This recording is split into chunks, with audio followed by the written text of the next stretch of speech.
music. Kokomo. They both play in the MIC conference. They're backyard rivals. It ought to be a real brawl. We've seen some great games between Western and Northwestern before. Okay, tell us about the key players. Number 34 for Western Panthers. He's their key player. He's rushed for almost 500 yards. His name's Walter Vaughn. We need to watch him. He's a speedster. And on the other side? Jason Shue, the defensive back, number 2, is one we'll watch tonight for the for the Northwestern Panthers. And the other one will be the quarterback, number 5, Nathan Gibson. Those are the 2 key players tonight for Northwestern. All right, John, we'll look forward to your comments throughout the game, and we'll be back with the opening kickoff after these words. Austin, they'll defer, so Western will kick to Northwestern. Billy Calhoun will be kicking off, and the deep men are Jason Shue on the far right and Andy Hardy closer to us. Shue number 2, Hardy number 7. We are ready to go from Northwestern High School. And there is Billy Calhoun's kick. And this is Andy Hardy. Across the 20. And brought down. And the tackle made by Billy Calhoun. Here's a take right now, the offense of the Northwestern Tigers. As you look at it, quarterback is Gibson, running back is Blankenberger, McKibben is a wide receiver. Then you got Betts, Driver, Rice, Mouse, and Leto on the offensive line. All right, John Fox, 1st and 10 from the 29-yard line for the Northwestern Tigers. They're in the dark uniforms. Pass play on 1st down. It is complete, straight up the middle, and he's out in the clear. And there he goes, Andy Hardy on a pass from Nathan Gibson, 71 yards on the first play from scrimmage. What a start, touchdown.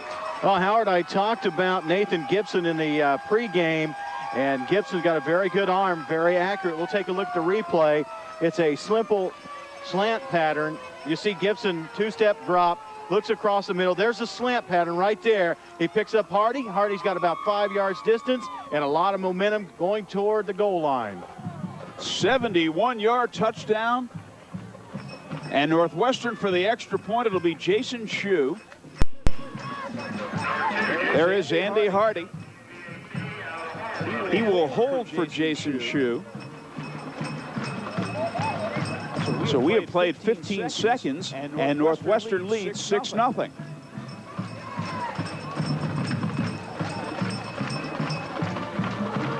Shue's kick has the distance. It is good. 11:45 to go in the first quarter. It's Northwestern 7, Western nothing, John. Well, one of the fine sponsors is Scoggins. When you think of real estate, think of Scoggins Realtors, Better Homes and Gardens. Number 1 in sales in the Howard and surrounding county area. Will sell your home for all it's worth. Scoggins Realtors, Better Homes and Gardens. Call them at 457-7214. A member of the GMAC Home Services Real Estate Network. That's Scoggins. And by the way, Andy Hardy, who just scored the touchdown, his mom and dad run Scoggins Real Estate, so there's a little bit of a tie-in. You talk about perfect timing. Yes.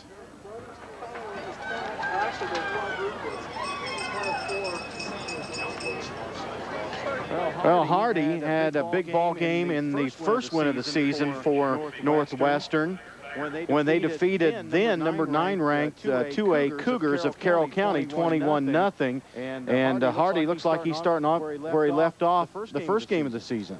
Okay. And Jason Shue will be kicking off. At the far sideline is Billy Calhoun. At the near sideline is Matt Slick. And we'll have Jason Shue's kick. He's talking about Andy Hardy in that first victory over Carroll in the opening week of the season. He had a 55-yard touchdown run and rushed for 100 yards in that victory. And the ball is fumbled by Matt Slick. He picks it up, running here, and is brought down immediately by Northwestern's Matt Maggart. Well, he couldn't pick up the kickoff. I think he started to run before he actually caught the ball there. And Matt Slick, good look aim on the screen, just kind of didn't really look it into the pocket when he was trying to catch it, dropped it, and he made something that could have been really disastrous. He actually got pretty good field position, Howard, there at the 16. It could have been back inside the 10. Well, John Fox, you're right. It was a 14-yard return. It's 1st and 10 for the Western Panthers, who are trailing 7-0. With 11:38 to go in this first quarter. Here's the Western starters, Howard. You look on offense. They've got Jay at quarterback, Vaughn, Mueller, and Slick. There you look at the offensive starters. Western primarily is a running team, and they put the ball on the ground on first down. Well, let's take a look at the Northwestern defense as we went through the offense there of Western. Well, Walter Vaughn was the ball carrier, by the way, and didn't get much. That's right. There's your line on defense. Van Natter, Betts, Maddox, Groom. There's the defensive backfield, Shue, Garber, Belzo, and also Hall. All right, Walter Vaughn lost a yard, so it's 2nd down and 11. And they spotted at the 15-yard line. There's a look at Greg Jay, the quarterback, who is only 5 feet 5 inches tall. And he's calling for a timeout, so they have to burn one here very early in the opening moment of this game. Well, tonight's game brought to you by Burns Marathon. They're at the corner of US 31 and State Road 26. And by the way, number 21, Clint Van Natter, who of Northwestern, is one of the guys that is employed by Burns Marathon. He works there. Dennis Casey stops by on a regular basis and gets his fuel. All right, they were called for a delay of game. That'll cost him 5 yards. And that brings up a 2nd and 16. Back at the 10-yard line, and there's Greg Jay barking him out. And they put the ball on the ground, running right. And carrying the football is Mike Mays, a 5'8", 170-pound senior. Mike Mays, the ball carrier on that play. Zach Byram in on the stop there for Northwestern, number 27, Howard. All right, John Fox, and there is Zach Byram. We was talking about Andy Hardy, who caught the 71-yard touchdown reception for Northwestern. He is one of 4 quadruplets that are all seniors. They're Kyle, Amy, Katie, and Andy Hardy. They play basketball one more, and they'll have a starting 5. That's exactly right. 3rd down and 10. Jay's pass is incomplete. Thrown a little too far, and the intended receiver was Matt Slick. There he is. And they will be forced to punt, John Fox. 4th and 10. You're talking about the starting quarterback, Greg Jay, the Western Panthers, only being 5'5". He's got to be more of a rollout type passer to be able to get away from the lineman and be able to see downfield, because he's at a disadvantage only being 5'5". All right, John. Billy Calhoun into punt. Andy Hardy in single safety. And he gets that kick away. And this is Andy Hardy. And he's brought down immediately. And he's brought down by Brad Schroeder. About a 35-yard punt there, Howard. Well, this is an important series, John Fox, because Northwestern already is leading 7-0 and a chance to score again with very good field position. You would think that Western's pretty pumped up. Their head coach, Jim Plummer, is going for his 200th career win at the helm of the Western Panthers. They got their 199th last week over Taylor. Right, he's in his 29th year. He's 199 and 118. 1st and 10 Panthers at the 46-yard line. Pump fake by Gibson. He's throwing deep right side. Too far. Right, got to give a lot of credit there to the Western defensive line. They put a little pressure on the quarterback. Might have made him hurry the throw just a little bit. We'll take a look at the replay. All right, Kevin Hall was the intended receiver. There he pump fakes, as you mentioned, Howard. Gibson back to pass, looks downfield. Now there comes the pressure right at the end of the play, and the pass about maybe a yard long, Howard. All right, John Fox, it's 2nd and 10 from the 46. And there is Nathan Gibson. Northwestern's head coach, Dan Robinson. More about that later. He's rushed, and Gibson running out of the pocket. Crosses the line of scrimmage and is very close to a first down before he runs out of bounds. So he looked in trouble, and he turned it into a substantial gain. Good look at Nathan Gibson, the quarterback there on a keeper. And you said he's got some nice moves for a quarterback in the open field. He was able to elude a couple would-be tacklers, cut to the outside. Because if that was the case, now you got Dan Robinson back as head coach at Northwestern after a 4-year absence, during which time he still taught advanced math at the school. He was at Taylor University for 2 years. He was at North Central High School for 2 years. Offensive coordinator at both schools, also an offensive coordinator for the Kokomo Mustangs. Third and a long one. On the ground is Shue. He didn't get too much. It'll be interesting. And he's brought down on the play by Western's Jed Hunt. Also in there is number 65, Anthony Franklin. It's awful close to a first down. They're going to have to bring the chain gang out here, Howard, and measure it. But our statistician and our spotter, Tim Borf, is saying he got it. And, you know, he's never wrong, Howard. That's right. They could save him a measurement. He's right again. It is a first down. And they made it by plenty to spare, as Tim Borf said. He's awesome. Tim Borf is the kind of man who would not say they have a first down unless he knew they had a first down. That's exactly right. Players Golf World is Central Indiana's family golf center and driving range. Practice 7 days a week, rain or shine, on their executive-style par 3 miniature golf courses or large pro shop. Visit them. Players Golf World, located a half-mile west of Dixon on Boulevard in Kokomo. Call 765-457-5033 today. First and 10 from the 35, and he's thrown for a loss. Gibson thrown for a loss. And the first man to get him was Anthony Franklin. Also in there, Jed Hunt. You mentioned him a little bit ago, assisting on the tackle. Good heads-up play as Western put a lot of penetration defensively on the. Let's take a look at this replay. Air is the quarterback. Gibson rolling to the right, and he didn't even have a chance to hardly turn. And boom, he is smothered, Howard. With the score, Northwestern 7, Western nothing. We'll pause for a moment. From the 40-yard line, Nathan Gibson barking out those signals. He's back to pass. Throwing down the middle. He's got his man. It is going to be a touchdown. Touchdown to Andrew Rossborough. Well, Rossborough ran a perfect route. Matter of fact, he turned on the speed at the end of the pass play. We'll take a look at the pass from Gibson here. Gibson provided plenty of protection by his offensive line. That's what makes the play. Play protection, chance to look down the field. There's Rossborough making the catch. No one's within 5 yards of him, Howard.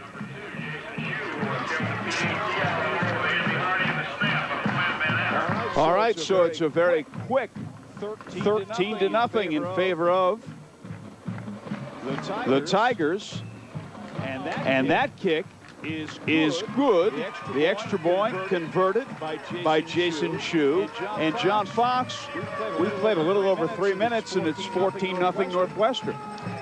Well, I was going to mention Andrew Rossborough is one of 2 outstanding basketball players here for the Northwestern Tigers. The other one, obviously, is Austin Parkinson. They're coming back this year and should really put Northwestern, I think, solidly in the polls in basketball once the round ball season starts. Northwestern 2-1, having beaten Carroll and North Miami and having lost to Cass, the defending conference champion. And remember, this Northwestern team was 1-9 a year ago. They certainly were. Right now, you can get 7 subs with 6 grams or fat or less. Subway also has combo meals and the famous Mama Ilardo's pizza and TCBY yogurt. Remember, each and every sandwich made just for you. Visit our 5 convenient locations in Howard County, US 31 South, across from Dixon Square, Markland Mall, Greentown, and North Washington. That's Subway. All right, John, Jason Shue kicking off. Coming here to the near sideline and taken at the 10-yard line by Ryan Yoder. And he is brought down. And it'll be a 1st and 10 for the Western Panthers, who really have to do something on this set of downs. The ball at the 31-yard line as Yoder ran it back there. Okay, the tackle was made by Darren Graber. So it's a first and 10 for Western. And here are the Panthers. 43 defense for Northwestern there, 4 down linemen. Greg J on first down, handing off, and there's a loss. Boy, he was smothered in the backfield. Take your pick. Well, Walter Vaughn, the ball carrier, and the first man to get him was Clint Van Natter. Well, Van Natter, he works at Burns Marathon. We talked about that a little bit ago. So he had some personal service there for Walter Vaughn. Met him behind the line of scrimmage, introduced himself. Jim Plummer says he likes his Western Panthers. They have a great attitude and work ethic. They're primarily a running team, so they could be in some trouble falling behind here 14-0 with 8 minutes left to go in the first quarter. Second down, 13. This pass is complete to the far side to Vaughn. And Vaughn is brought down. And once again, Clint Van Natter in on the stop. He's a busy guy, Van Natter, out there defensively for Northwestern. I talked about it earlier, Howard, how the quarterback, Greg J, was going to have to roll out and pass. Well, how did he complete that pass? He rolled out, got away from the line, was able to spot Vaughn for the completion. Okay, John Fox, it's 3rd down and 9. The football resting at the 32-yard line with 7.5 minutes to go on the Channel 40 Game of the Week. We're glad you're with us. I formation is basically what Western's been running out of. Jay back to throw from the blind side. He's hit and thrown for a loss. And the man who got him was number 32, Kyle Hardy. Kyle Hardy, he is one of 4 Hardys that are quadruplets, and Kyle got in there, made a great defensive play. We'll take a look at it here. There is Greg J. Not much time. He drops straight back, starts to look, and all of a sudden he feels the pressure from number 32, Kyle Hardy, who sacks him for a big loss. It's 4th down now for Western, Howard. Billy Calhoun into punt. Andy Hardy is the single safety. They'll rush 10. Good snap. Calhoun gets it away, and here is Hardy. And he's brought down almost immediately at about the 43-yard line. And the tackle was made by Western's Jed Hunt. So it's 1st and 10 for the Northwestern Tigers with 6 minutes and 35 seconds left in the first quarter. And the Tigers leading 14-0. I think it was very appropriate to talk about Nathan Gibson, the quarterback of Northwestern. Big plays already. They've rode his right arm to 2 scores here in the first quarter, Howard. John, 30-yard punt, no return. Here's Nathan Gibson, 6'3", 195-pound junior quarterback. Going to the air immediately on first down. Throwing deep over the middle. It is caught. And the completion to Kevin Hall. Boy. He's brought down, but another substantial gain. The tackle made by Mike Mays. Here's the replay. We'll take a look at a great reception by Kevin Hall. This is a study in concentration here because the pass is long, and Hall stays with it the whole way. Look at that. Right at the last second, fingertips brings it in. Well, now the... Could you have caught that, Howard? 30 years ago, maybe. A chance, at least. Well, I know you still jog, but I didn't know if you sprint. 29-yard pass and run. First down, 23-yard line. They're not wasting any time. There's a completed pass again. That one to Andy Hardy. And I mean, Northwestern is simply moving at will.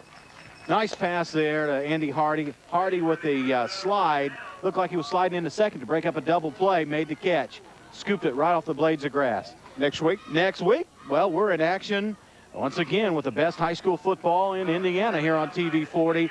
Chittard Trojans, they've lost to 3 ranked teams that are #1 in the state so far coming into this week. They play the Avon Orioles, and that's next Friday night at 10:30. First down from the 10-yard line. He's back to pass, throwing to Hardy, incomplete. Gibson's pass incomplete. That stops the clock with 5 minutes and 54 seconds left in the first quarter, and Northwestern leading 14-0. Chittard, of course, back-to-back 3A state champions. Get a good look at them. Craig Barr, their coach, as you know, Howard, left to go to Noblesville. Yes, and Dennis Casey's aware of that, too. Yep. Of Of course, at Noblesville before that was Kevin Wright, Bud Wright's son, Larry Bud Wright of Sheridan. Dennis Casey, our executive producer, Statman, spotter Tim Borf, director Dave West. The pitch out to Jason Shue, running left. He's got a couple of blockers. Penalty marker down. Hold everything. Yeah, hold everything is the key word there. I think you got a holding, Howard. I think we're going to see this one come back.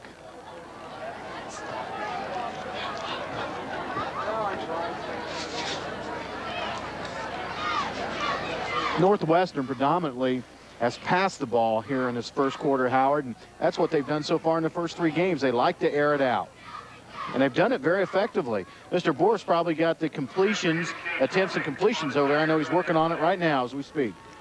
And one of the Tiger cheerleaders, and you're right, John Fox, it is holding against Northwestern. It'll be marked off a major penalty. The first thing that's gone wrong for the Tigers this entire game. Well, I asked for something, and Tim Borf is right on the money with it. 4 of 6, Nathan Gibson passing for Northwestern. 154 yards already in the first quarter. 2 touchdowns, Howard. Yep. He could be going for a career night. Second and 25. Second down. Second down and 20. Here's Gibson. Back to pass, rushed, his pass all alone, touchdown again, Jason Shue again, and they're making it look mighty, mighty easy. That one was a 20-yard touchdown pass from Gibson to Jason Shue, and let's take a look at it here on the replay. Gibson drops straight back in the pocket. Once again, tremendous offensive line blocking, giving Gibson time to spot Shue right there at the goal line. 1 step and he's in. We have not even played 7 minutes. 5:44 to go in the first quarter, and Northwestern already is leading 20-0. Jason Shue for the extra point. It has the distance. It is good. For the score, Northwestern 21, Western nothing. We'll pause for these words.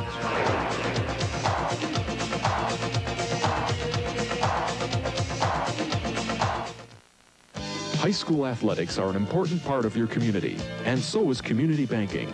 Locally owned and operated for over 100 years, First Farmers Bank and Trust is your hometown community bank. While deposits in larger banks may be invested several states away, the money you entrust to First Farmers is reinvested into small businesses, farms, and families in your area. So keep your interest at home. Come see us at First Farmers Bank and Trust, helping your community grow. Equal housing lender, member FDIC. The 99 model closeout continues at Kokomo Chrysler Plymouth with fantastic deals. Right now, you can get a 99 Concord with a $1,500 rebate or 1.9% financing up to 60 months with approved credit. Get a 99 minivan with up to a $1,250 rebate. See the deals today at Kokomo Chrysler Plymouth, a proud member of the Kokomo New Car Dealers Association at US 31 and Lincoln Road. Simply put, why go anywhere else? Why go anywhere else? Hi, this is John with Sound of Music in Kokomo, inviting you to one of the largest showrooms of musical equipment in north central Indiana. For church and school sound systems, we recommend Mackie, Electro-Voice, JBL, PV, and Behringer. Home recording studios from Tascam, Fostex, and Alesis. Play the finest music on Roland, Corgan, and Sonic keyboards. Great guitars from Taylor, PRS, Gibson, and Washburn. Sound of Music, 106 West Walnut in Uptown Kokomo. Tonight's game brought to you by Players Golf World, Central Indiana's family golf center and driving range. Practice 7 days a week, rain or shine, on their executive-style par 3 course. They have miniature golf courses or a large pro shop to choose from. Players Golf World, located a half-mile west of Dixon on Boulevard in Kokomo. Call them at 765-457-5033. All right, John Fox, Jason Shue will be kicking off. The big play. That is how Northwestern has catapulted out to a 21-0 lead, Howard. And there is Shue's kickoff. He has done it all. Coming to one of the up men. He's running it back. And that is Western's Garrett Rudd, who ran it back. You're a presence out there, man. It's going to be a first down for the Western Panthers. Howard, is just going to say that Josh Hopper was the man in on the stop for the Northwestern Tigers. By the way, that latest scoring drive by Jason Shue on the reception, it lasted 51 seconds, the drive did, 4 plays, 52 yards. It culminated with a 20-yard touchdown pass from Gibson to Jason Shue, and Jason Shue has certainly been the big shoe tonight. Oh, very well said. We'll be on the alert for the remainder of this telecast for any of your puns. First down, Western Panthers. Greg Jay is the quarterback. I was saving them up for you, Howard. I missed you the first 3 weeks. Matt Mueller in motion. Fumble on the handoff. Northwestern may have it. And they do. It was recovered by number 55, Bobby Maddox. Let's take a look at a replay on Maddox's fumble recovery. There's the pitch back from Jay. Walter Vaughn never got the ball in his hands. It went up around his shoulder, and by the time he tried to readjust, the ball's on the ground, and Maddox has got the fumble recovery for Northwestern. This series began in 1961. Western has won 32, Northwestern 12 and 1 tied. So Northwestern leading 21-0 with 5:32 to go in the first quarter. Has the ball at the 34-yard line of Western. First and 10, back to throw is Gibson. Hit as he throws, it is tipped and incomplete. Good defensive play out there by number 3, Billy Calhoun of Western. He actually tipped. There's a good look at Billy on the screen there. Did a great job getting up and deflecting the ball, Howard. Hey, I'd like to tell you about Scroggins. Can I tell you about Scroggins Realtors? You certainly can. Scoggins, I'm sorry. We're the company with the most sold homes in the Howard County area. That is Scoggins Better Homes and Gardens, serving Howard County and the surrounding counties with all of your real estate needs. Scoggins Realtors, Better Homes and Gardens, 457-7214. Call them today. Thanks for telling us about Scoggins. Back to throw is Gibson. Plenty of time. That pass is complete. He's got his man. Adam Fisher makes the reception.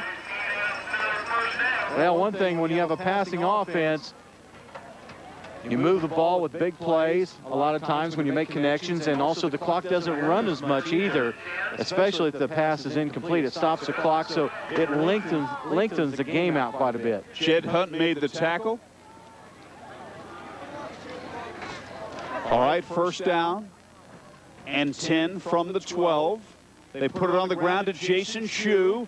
Hit, and he's brought down. He may have gained a yard, and that is about it. Good pursuit by the Western defense, led by Brad Schroeder, number 9. One of very few running plays. Good look at Jason Shue on the screen, number 2 on the Northwestern Tigers Ball Club. Not only is a kicker, he does a lot of different things. He receives the ball, he runs with it, he's their defensive back. He's kind of an all-purpose player for him. When you look at Northwestern, they run a lot of multiple sets on offense, and we've got a whistle and a timeout Northwestern. A timeout is called by Northwestern. Dan Robinson says he has a balanced offense, and they certainly have made progress. He says they're a good team, and they've gone to the air. John? Next week, we've got TV40 High School Game of the Week from Avon, as the Avon Orioles will host the Chittard Trojans. The Trojans, of course, defending 3A state champs the last 2 years running. And as we go into this week, Avon is ranked number 7 in 4A. We saw them last year on the TV40 Game of the Week.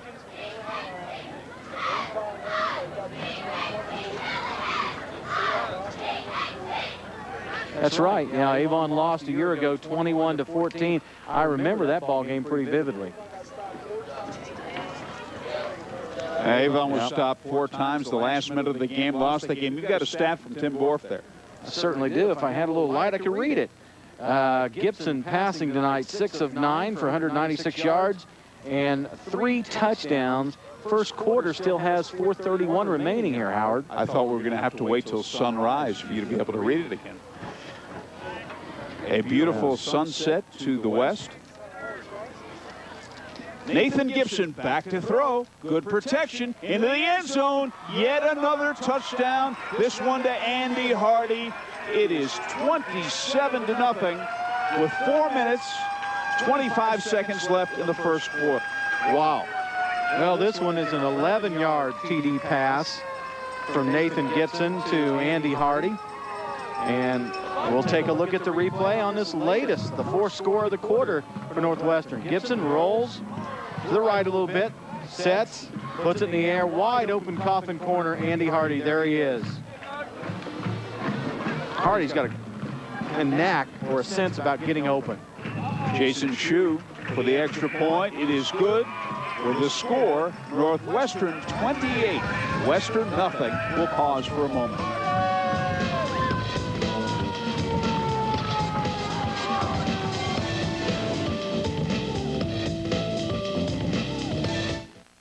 It's Watson's Spectacular Fall Preview Sale. Specials on Cal Spas. Viking Spas as low as $19.99. See the newest in slate pool tables, like this one, only $13.99. Others as low as $8.99 installed. Hot prices on gas logs, only $99 installed. And free fireplaces, only $6.99. Tanning beds, just $9.99. Final closeout at all pools. Half off, and we'll throw in free installation. Scoggins Realtors invite you to spend the next few minutes in the comfort of your home touring their exclusive properties. Established in 1974, Scoggins prides themselves on customer service. Each sales associate is a full-time realtor. Their expanded services include national relocations, Kokomo Board of Realtors, and multiple listing service. The 99 model closeout continues at Kokomo Chrysler Plymouth with fantastic deals. Right now, you can get a 99 Concord with a $1,500 rebate or 1.9% financing up to 60 months with approved credit. Get a 99 minivan with up to a $1,250 rebate. See the deals today at Kokomo Chrysler Plymouth, a proud member of the Kokomo New Car Dealers Association at US 31 and Lincoln Road. Simply put, why go anywhere else? Why go anywhere else? Tonight's game, you take a look at Northwestern crowd. Tonight's game brought to you by Burns Marathon, corner of US 31 and State Road 26. And Burns' own employee, number 21, Clinton Van Adder, playing for Northwestern here tonight. Tonight's game brought to you by Subway. Right now, get 7 subs with 6 grams of fat or less. And I'll tell you more about Subway right after the kickoff. All right, John, this time Clint Van Natter is kicking off. There he is. Whistles. Offside, maybe? Someone was offsides on a kickoff, I believe. I would have to think that's what it is. Go ahead, John, please. Right now, you can get 7 subs with 6 grams of fat or less. Subway also has the combo meals and the famous Mama Alardo's pizza and TCBY yogurt. It was so mouthwatering, I couldn't control myself. I had 3 pieces tonight, Dennis. I went out on a limb.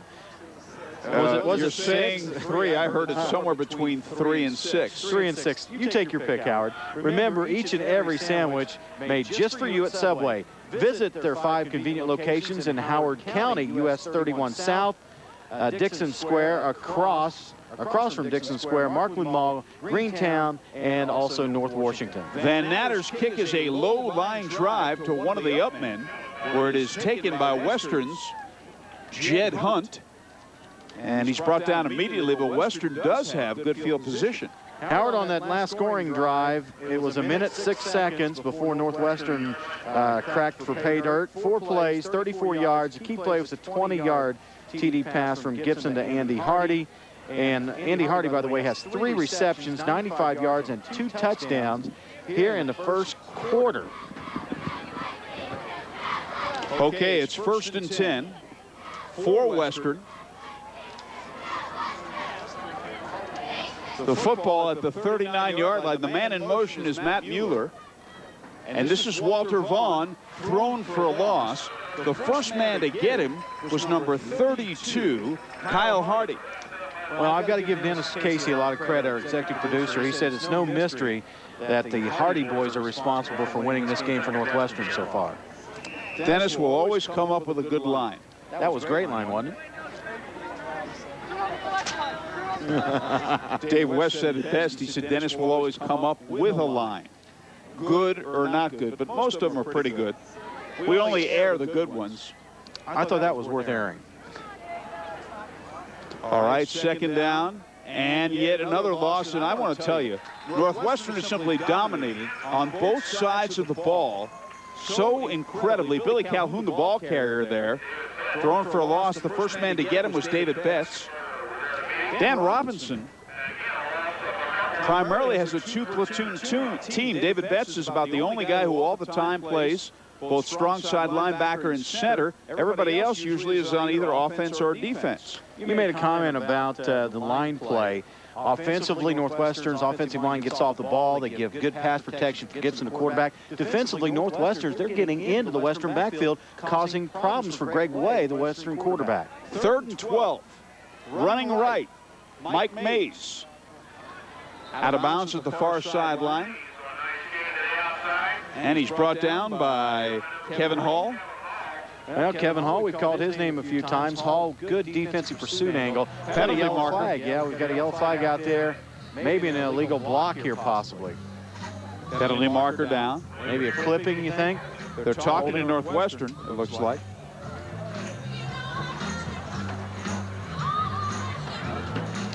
And they're going to mark it off against the Tigers.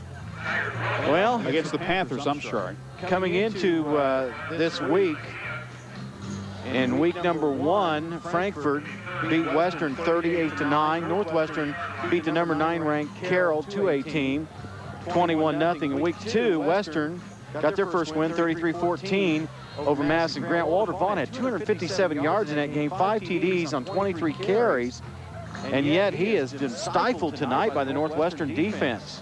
3rd down, 22 yards to go for a first down. And it's going to be worse than that as Greg Jay is thrown for a loss. The first man to get him was Clint Van Natter. Wow. I don't think we've ever seen anything like this in the years we've telecast. This is the 10th year we've telecast high school football. There are 2 minutes and 15 seconds left in the quarter, and it's getting worse and worse for Western. Here's a defensive pursuit by Van Natter. He gets to the quarterback, Jay, and drops him for a big loss. Billy Calhoun into punt. Andy Hardy in single safety. We've never seen such total domination, both sides of the ball, in the first 10 minutes of a game before. That takes a good bounce for the Panthers and will be downed. And it'll be a first down at the 45. Yeah, we did have one ball game a few years ago. You and I did that one in the playoffs when Alexandria played Northwestern, and Northwestern beat Alexandria here 75-6. Well, I was only talking about regular season. You weren't talking about the playoffs. No, I wasn't talking about the postseason. Just 34-yard punt. You know, going back to week 2, Western got their first victory over Madison Grant 33-14. Northwestern won their second in a row 29-8. In week 3 last week, Western beat Taylor 14-3 to go 2-1 come in this game. And Lewis Cass dumped Northwestern for their only loss 21-0. So both teams coming in here 2-1. Nathan Gibson barking him out. Well, he's going to pass again. He's rushed and thrown for a loss. And it looked as if it was number 66, Jake Keck, who got him. Let's take a look at a replay, and you'll see big number 66, Jake Keck, 6'2", about 190 pounds, coming into your screen right there and dumping Gibson for a substantial loss. Clock running, 1:25 left in the first quarter. Northwestern leading 28-0. How about this stat, Howard? Western rushing here in the first quarter, 8 attempts, minus 23 yards for Western. Second down, 21 yards to go for a first down. Gibson on a delay, hands that football off to Jason Shue, still on his feet, and the first man to get him was Matt Slick, number 22. Number 22, Matt Slick, and number 51, Jed Hunt. Jason Keck scored a touchdown last week, playing fullback.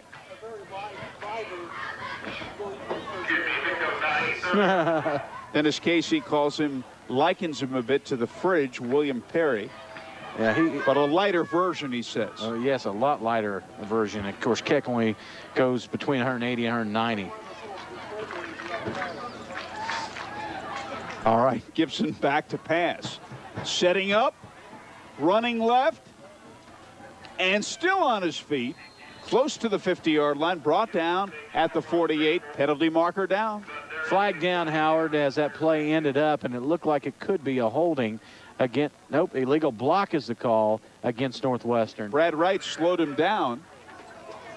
Let's take a look at a replay, see if we can see where the penalty comes in. Now, here's Gibson going down, falling forward, and really didn't see the penalty in our screen or in our picture at that time because the flag was thrown behind the actual runner. There are 15 seconds left in the first quarter. Northwestern leading 28-0. Northwestern, Howard, uses a lot of different multiple sets on offense. They decline. They're going to go for the down. It means it's 4th down and about 19. As I was mentioning, a lot of multiple sets by Northwestern getting ready to punt, but they've used 4 wideouts. They've used 3 wideouts. They've used 2-back formation. They've used a single setback formation.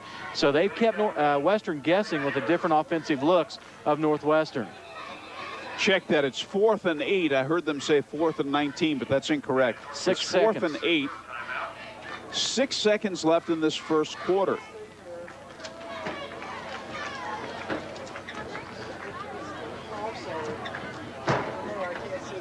Northwestern called time. Scoggins Realtors, Better Homes and Gardens, they now want you to see what a difference their home marketing system can mean to you. Scoggins Realtors, #1 in sales in Howard County. It's a better way to sell your home. 457-7214, a member of the GMAC Home Services Real Estate Network. Scoggins. 6 seconds left in the first quarter. Northwestern leading 28-0. It has been a long quarter, Howard. I would say so. It's 40 minutes long. Yes. On the upcoming schedule, TV 40 next week, Chittard at Avon. The following week, Warren Central at Carmel. The following week, I need the TV guide for that one. I was waiting for you to go 3 in a row. Noblesville and Hamilton Southeastern the week after. That's it. I'm looking forward to seeing Southeastern.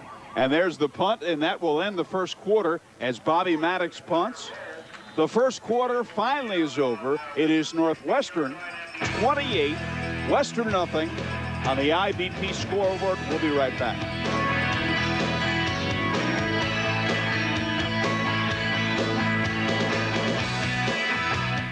At Adams Auto Sales, we know that not everyone can afford to spend a lot of money on a late model vehicle. That's why Adams specializes in low-cost, high-quality, pre-owned cars, trucks, vans, and sport utilities. Why spend a fortune at those other dealers when you can find the vehicle you need at a price you can afford at Adams? You can find clean, dependable vehicles for under $5,000. It doesn't matter how much you spend. You'll still be treated like our #1 customer. Adams Auto Sales, Apperson Way at Markland Avenue and Washington at Morgan. High school athletics are an important part of your community, and so is community banking. Locally owned and operated for over 100 years, First Farmers Bank and Trust is your hometown community bank. While deposits in larger banks may be invested several states away, the money you entrust to First Farmers is reinvested into small businesses, farms, and families in your area. So keep your interest at home. Come see us at First Farmers Bank and Trust, helping your community grow. Equal housing lender, member FDIC. Somewhere in Indiana, there's a university where classes are small and the professors are easy to find, where the distance across campus isn't far, friendships are close, and the cost is affordable. Isn't that the way college is supposed to be? Indiana State University, the way college is supposed to be. Right now, get 7 subs with 6 grams of fat or less. Subway also has combo meals. And remember, they have famous Mama Elardo's Pizza and TCBY Yogurt. Remember, each and every sandwich made just for you. Visit our 5 convenient locations in Howard County, US 31 South, across from Dixon Square, Markland Mall, Greentown, and North Washington. All right, it's 1st and 10. Here are the Western Panthers. The ball carrier is Chris White, who's also a backup quarterback, a 6-foot, 155-pound freshman. And there's a good look at Coach Dan Robinson, the Northwestern Tigers. Did a great job getting them to the state championship game in 1992. They were state runner-up that particular year to Indianapolis Cathedral's Irish. Okay, White's pass complete to Matt Slick there. So White now the backup quarterback in there replacing Greg J. It's 2nd and 6, whistles. Burns Marathon at the corner of US 31 and State Road 26, one of our fine sponsors, and Burns' own employee plays for the Northwestern Tigers, number 21, Clint Van Adder.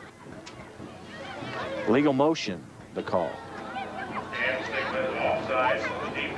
It is against the defense, against Northwestern. A legal motion call, though. It's 2nd down and 1 now at the 24-yard line. And there are the Western Panthers. Chris White now the quarterback. Got a terrific runner in Walter Vaughn, but he hasn't had a chance to do much. This is Billy Calhoun. Walter Vaughn hasn't had a chance to do much. Well, our officiating crew is from the region, Howard. They're from Lake County, every one of them. All right, Zach Byron made that last tackle. The referee is Ken DeWolf. He's from Hammond. The umpire is Chuck Brunson. He's from Hammond. The head linesman is Steve Miklow from Valparaiso. And the line judge is Al Liptic.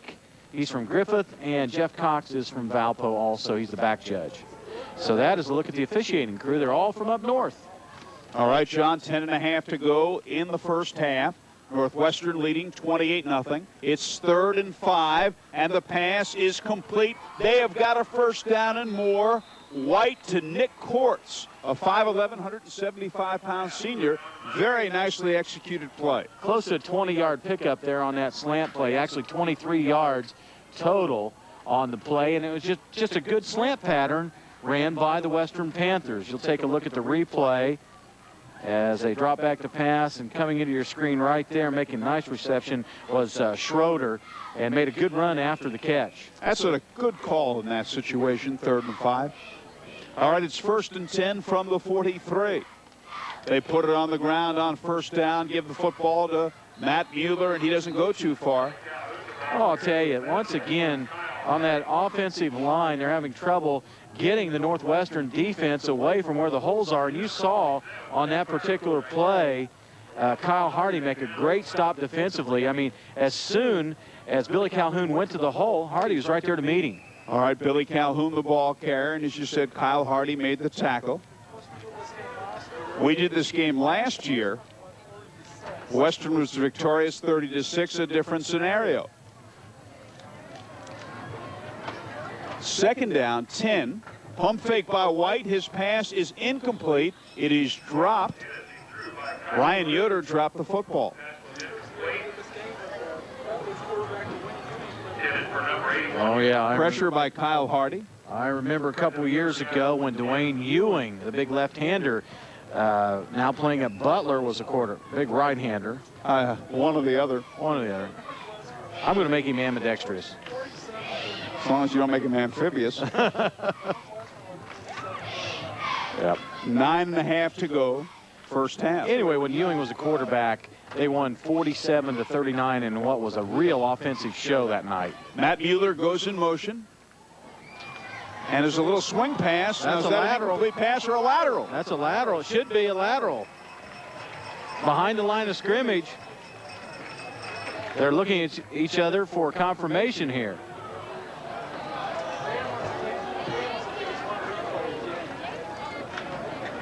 The football recovered by Clint Van Natter. Let's take a look at this replay. You see the quarterback, White. That is definitely, he's about 9 yards behind the line of scrimmage, and the pass, they say, is incomplete. Well, he felt that the intended receiver was in front of him and not behind him. That's why he called it an incompleted pass. But the pass was behind the line of scrimmage. It's 4th and 10. Billy Calhoun into punt. Andy Hardy, single safety. and there will be no return. It takes an excellent bounce for the Panthers, and that is an excellent kick inside the 20-yard line. And it is a 45-yard punt, no return. 9:11 to go first half. 28-0 Northwestern. We'll be right back. It starts with a mastery of medical computer skills, plus excellence in communications, and a detailed knowledge of medical terms and procedures. This is the world of the insurance coder and billing specialist, a career that you can prepare for in as little as a year at Indiana Business College. This is a highly challenging and rewarding career that's in demand in doctors' offices, hospitals, clinics, and insurance companies all over the country. If this sounds like your kind of career, call IBC and get started. Phone 1-800-IBC-GRAD. That's 1-800-IBC-GRAD. Break out to Brad Howell Ford in Greentown. With a new building and Ford vehicles, we have a lot to offer. From our showroom, you can see right into the service area. Our friendly technicians are certified to work on most makes and models. The service waiting area has a play area for the kids and an office area with a data port for the adults. But don't plan on staying long. With more service bays and state-of-the-art technology, the wait for repairs is minimal. We're excited about our new facility, but we still believe in personalized service. Brad Howell Ford, where the customer is still number one, only a few minutes east of Kokomo on State Road 22. Insurance premiums can be sizable items in your family budget. With Indiana Farmers Mutual Insurance Group's dual policy discount, you can save on both home and auto insurance. Additional discounts on auto insurance for drivers age 45 and over. See your Indiana Farmers Mutual Insurance Group's independent agents for auto, home, business, and farm protection. Hi, I'm Wayne Hobson. For more information concerning dual policy discounts or other insurance needs, please call or stop by the Hobson Insurance Office. Line of scrimmage is the ladder. All right, play back in. Nathan Gibson is the quarterback. First down, and he's throwing deep, not wasting any time. It's underthrown and nearly intercepted. Ball was intended for number 33, Rossborough, and he was defended. The intended receiver, well, Billy Calhoun almost intercepted the pass, which was underthrown, intended for Andrew Rossborough. Clock stopped, 9:06 left in the first half, 28-0 Northwestern. And there are the Tigers. The Western Panthers, you remember, they were dominating during the 80s and early 90s as a football team, but they've really suffered from lack of numbers the last few years, Howard. They put it on the ground to Jason Shue. And Shue, the first man to hit him was Matt Mueller.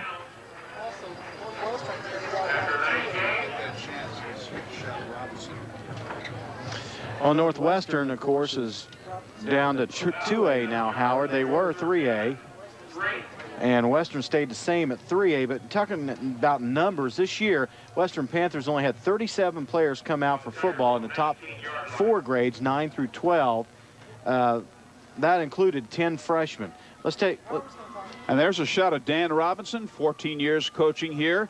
The best team he had in 1992, they went to the Dome. Lost the championship game to Cathedral. His son Scott was the quarterback that year. Scott played at Ball State and Taylor until a couple of shoulder injuries ended his football career. He's now a golf pro in Southern Indiana. And I can remember him as a player here at Northwestern, did an excellent job. As getting back to my thought, the numbers have really been suffering at Western. 37 players out for football in the top 4 grades this year. Of the 37, 10 of them were freshmen. In 97, Western only had 47 players come out, but still significantly more than this year. And just a couple of years ago, actually 3 years ago, they had 55 players. You can see some attrition over the last 3 years. Third down and 8. Gibson puts it on the ground to Jason Shue, fighting his way to the 20. There's a penalty marker down. You know, over the last 3 years, going along with that Western thought, they are 6-23 record-wise in the last 3 years, and last year they were 2-8. And a lot of people remember the great teams that Jim Plummer had during the 80s and even through the early 90s. I remember a team, I think it was 86 or 87 Western had, that was just unbelievable. Dennis Casey might be able to tell me about. They had a running back. Matt Mueller made that last tackle, and holding is the Darren call. O'Neill was his name, Howard, and he was an outstanding running back.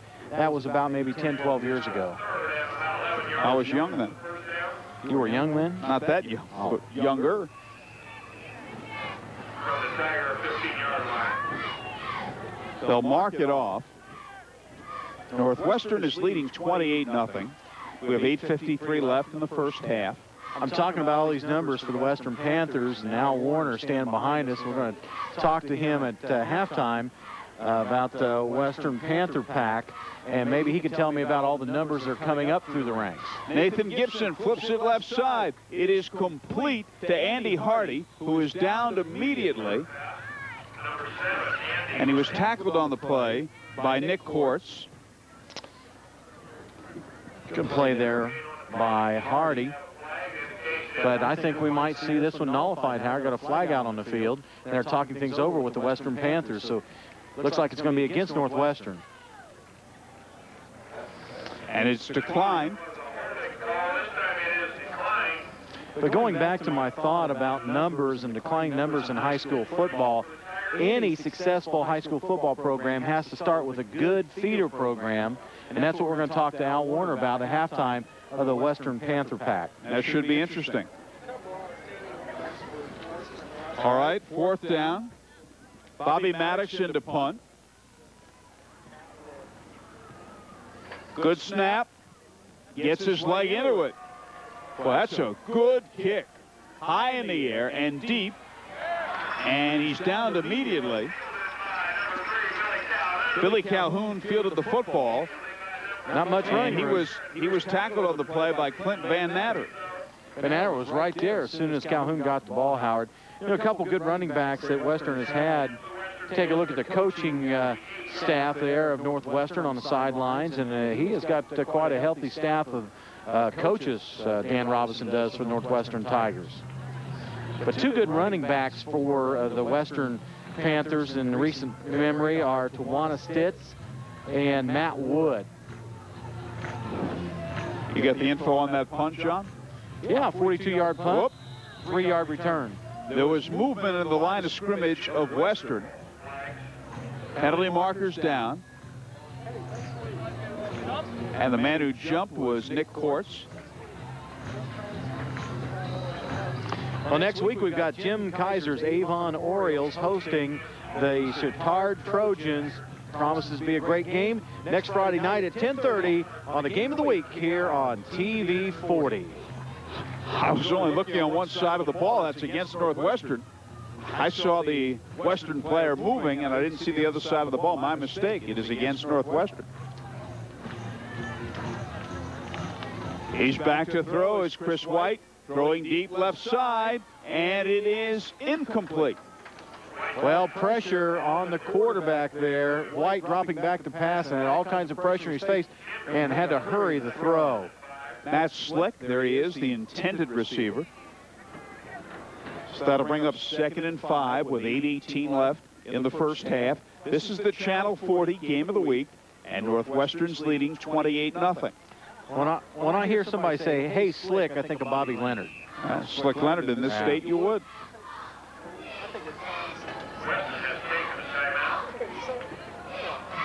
Timeout called by Western. Dennis Casey talking about cartoons that he watched as a youngster. Just thought I'd bring you up to date on the conversation taking place inside this booth. All right, with the score, Northwestern 28, Western nothing. We'll be back in a moment.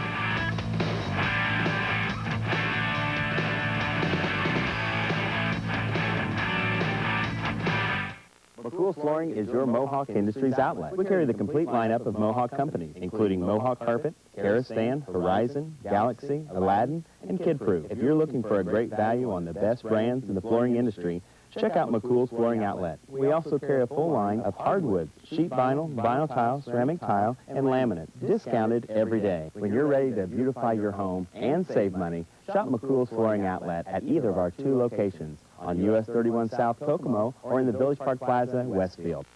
Under the current labor agreement at IBP and Logansport, your starting wage is $8 an hour. If you qualify for a grade 1 or higher position, your pay could be accelerated with the Quick Start program up to $10.65 an hour. General maintenance positions start at $10.10 an hour with grade pay up to $14.40 an hour. You can be a part of the IBP team by calling 1-800-728-2709. That's 1-800-728-2709. IBP is an equal opportunity employer.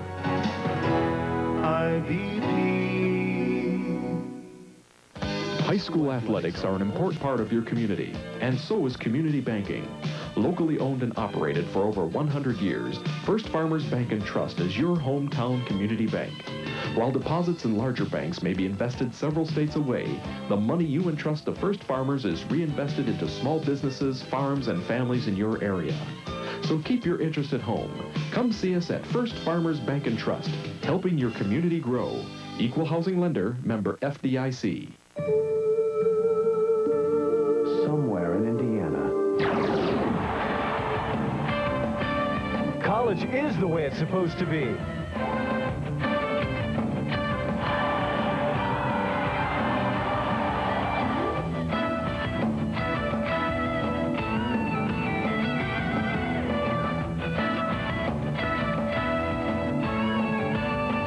Indiana State University. Call today. Howard Kellman, John Fox on the IBP scoreboard. Northwestern leading 28-0. A delay, the handoff to Calhoun, and some good pursuit by Northwestern. He doesn't go too far. You said it all, pursuit. They had 2 or 3 different people there that were just standing, waiting to take a look at Calhoun for a hit. And when you've got people doing that, you're going to be successful on defense. He avoided one tackler and then another, and each time he avoided somebody, somebody else was there. Northwestern only averaged 8 points a game offensively last year. They were 1-9, as you mentioned. What an exciting offensive team they have this year with Dan Robinson. With their third coach in as many years, John Fox. White throwing deep. Incomplete. You call that pass a wobbly quail, a dying quail? I thought it hit the ceiling. It could have.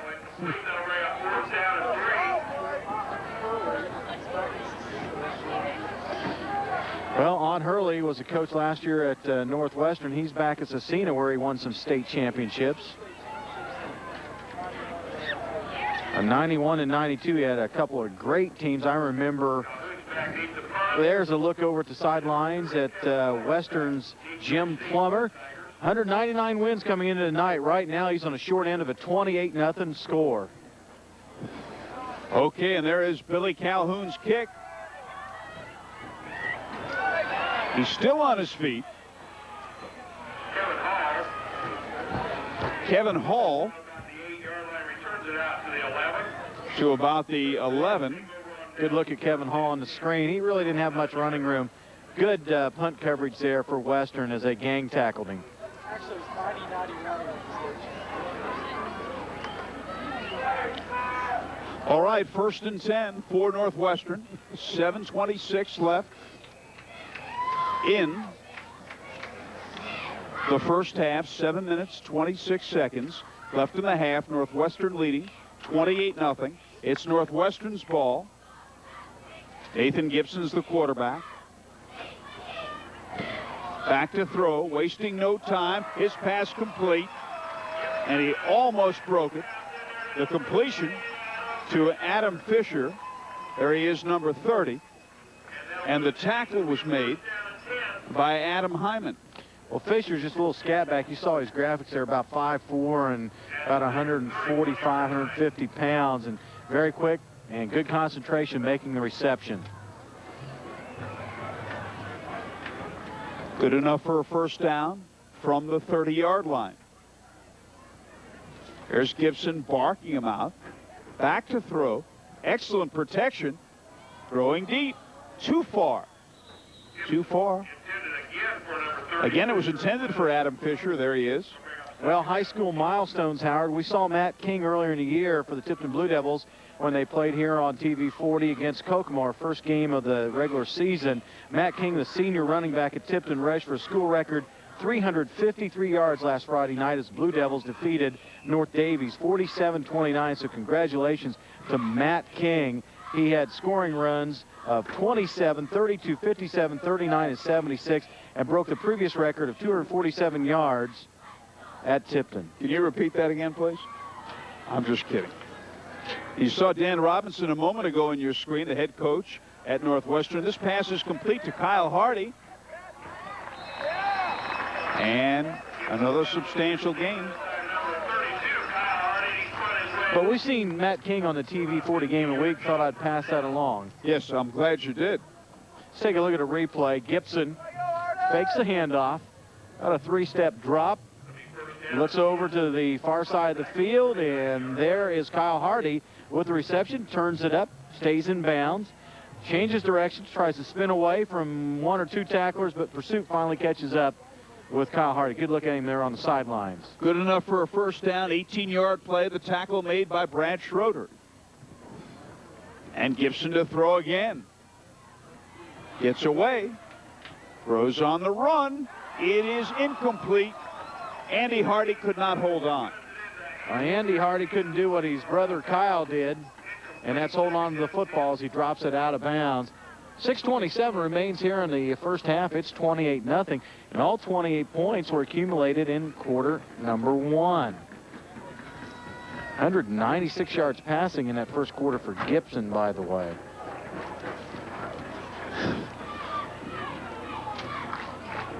Should we repeat what Dennis Casey just said? Jason Shue takes the handoff, and he goes nowhere at all.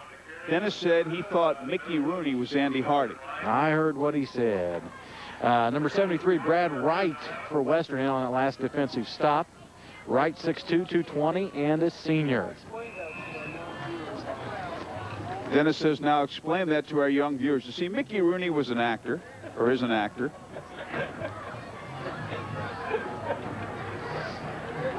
Nathan Gibson barking him out with 5:50 to go. Throwing, it is incomplete. Flag on the play, Howard, coming right in the middle where a holding call normally takes place. Yep, holding.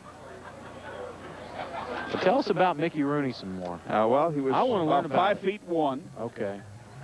I can't remember. And a very good actor many years ago. Yes, he was on the Andy Hardy series. He was the son of a judge. I'm just repeating what Dennis is telling me. How can you do this? It's before my time, guys. Dennis isn't going to like that. You know, he watches a lot of that, those classic shows, Well, classic movies. He gets ESPN Classic. I called my cable operator, but I still don't have it. There's some notes on Gibson, John.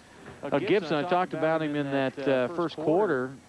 Gibson passing is 10 of 16 so far tonight, 247 yards and 4 TDs, and looking to add on to that. Wonder what the career one-game passing mark is here at Northwestern. Dennis will dig it up. Gibson back to throw. Deep left side, too far. Incomplete. See if we've got a penalty or not. Nope. Yep. Yeah, we got a penalty right here in front of the bench. You can hardly see it. Look straight out there, Howard, at about the 50-yard line. Yep, I see it now. Yellow flag down. Well, I think the defender for Western is going to get caught either for pass interference or holding the receiver, because it looked like he reached out and tried to grab a little bit of the jersey there at the last second. Did you say he's from New Jersey? Trying to grab his jersey. Oh, okay. Let's take a look at the replay and see how conclusive it is. Our guys do a great job with the camera work in the lower left portion of the screen, right about there. See that? Yep. He reached out and tried to grab him around the waist. Great camera work. Andrew Rossborough, the intended receiver. It's 28-0 Northwestern. 5:41 left in the first half. Dennis Casey adjusting our monitor here in the press box. We got plenty of room here, no question about that. They take good care of us here at Northwestern High School. Hey, I could come here every Friday night. You can play center field here. That's right. Mike Blackburn, the athletic director here, one of the top ADs in the state of Indiana. I've talked to Mike before, in the past. Yeah, he was very impressed with you. This pass is complete to Andy Hardy. Touchdown, Andy Hardy. Gibson to Hardy. It's 34-0. 54-yard touchdown pass from quarterback Nathan Gibson to Andy Hardy. We'll take a look at this scoring strike, their 5th TD of the night. Hardy back to pass, plenty of protection, time to loft it out there, then becomes a foot race, and Andy Hardy is the better man, as you see there. Number 22 trying to catch up with him was Matt Slick for Western, but he grabbed a bunch of air, Howard. So it's 34-0, and Jason Shue is on for the extra point. Hey, I beat Borough to the punch. 54-yard touchdown. And the kick is good. I don't want to see you and Borf throw any punches at each other. No, we don't want to. That's because you're sitting between us. Oh, okay. We'll stay right here. There's your score. Northwestern leading 35-0 on the IBP scoreboard. We have 5:32 left in the first half. It's the first score of this quarter. Play much golf, Howard? At times. I'd like to tell you about Players Golf Board. I play an awful lot, by the way. What's your handicap? What's my handicap? Your swing. 10. 10. Okay. 10 plus 10. No, 10. Players Golf World is Central Indiana's family golf center and driving range. Practice 7 days a week, rain or shine, on their executive style par 3, miniature golf courses, or their large pro shop. Players Golf World, half-mile west of Dixon on Boulevard in Kokomo, or call 765-457-5033. I need to go by there and play. So you're saying you shoot 81, 82 usually? Maybe it's a little bit higher than that, mid-80s. On the front nine. Yeah, the back nine, right? Okay, I got you. Right now, you can get 7 subs with 6 grams or less of fat. Subway also has combo meals and a famous Mama Alardo's pizza and TCBY yogurt. Remember, each and every sandwich made just for you. Visit their 5 convenient locations in Howard County. US 31 South, across from Dixon Square, Markland Mall, Greentown, and North Washington. Okay, everybody's allowed a mistake. That's Jason Shue's kickoff. And they don't go very far at all, and Western will have the football, trailing 35-0. The return by Matt Slick, and he didn't go far at all. And the tackle was made by Josh Hopper. 1st and 10 Western, trailing 35-0. John? Good look at the Northwestern bench as the coaching staff talks things over with Jason Shue, number 2. That Mama Alardo's pizza was just so mouth-watering, I'm thinking about it now. Is there any left in the truck? No, we're told by Dave West. Greg Gokenauer probably ate the last piece. Oh, that pass is deflected and intercepted. Intercepted. Jed Hunt. I'm sorry, David Betts made the interception. Yeah. There's David Betts. Well, David Betts was in the right place at the right time on that. It becomes a tip drill here as the quarterback dropping back. Chris White has the ball tipped right there at the line of scrimmage, and it's end over end, and there you see coming into the screen is Dave Betts, number 51, making the interception, the linebacker for Northwestern.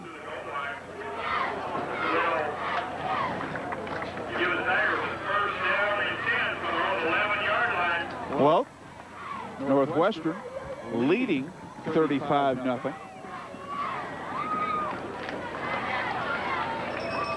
And it's a first down for the Tigers, who are at Tigers who are at the Panthers' 11-yard line.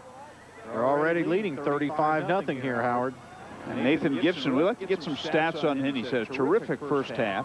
And he's back to throw again. Throwing into the right side. It is caught. He's close. No, incomplete. I'm sorry. I was screened out. My mistake. Incomplete. Intended for Adam Fisher. I was giving you some stats a little bit ago on Hardy, and he was, before he threw that last touchdown, was around 247 yards passing. Which is mighty impressive when you consider we have over 5 minutes left in the first half. You might recall I was asking what the school record was for passing in Oh, a I single do game recall you were asking that. before I got all tongue-tied about that pizza. You get me hungry, you start talking about pizza. I know. I got tongue-tied. You can tell that. Okay. They don't go far this time at all. Jason Shue, and he is met by number 73, Brad Wright, and number 9, Brad Schroeder.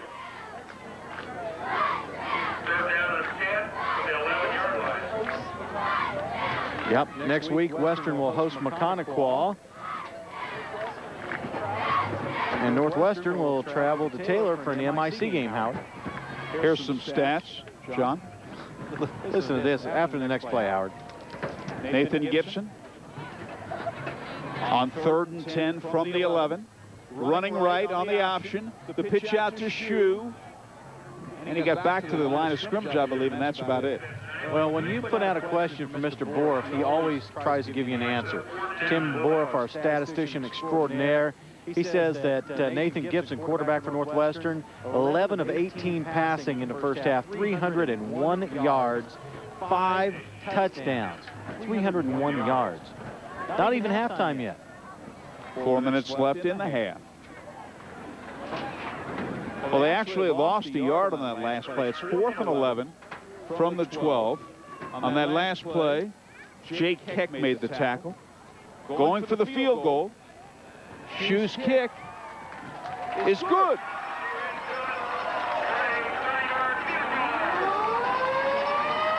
"30-yard field goal for Jason Shue.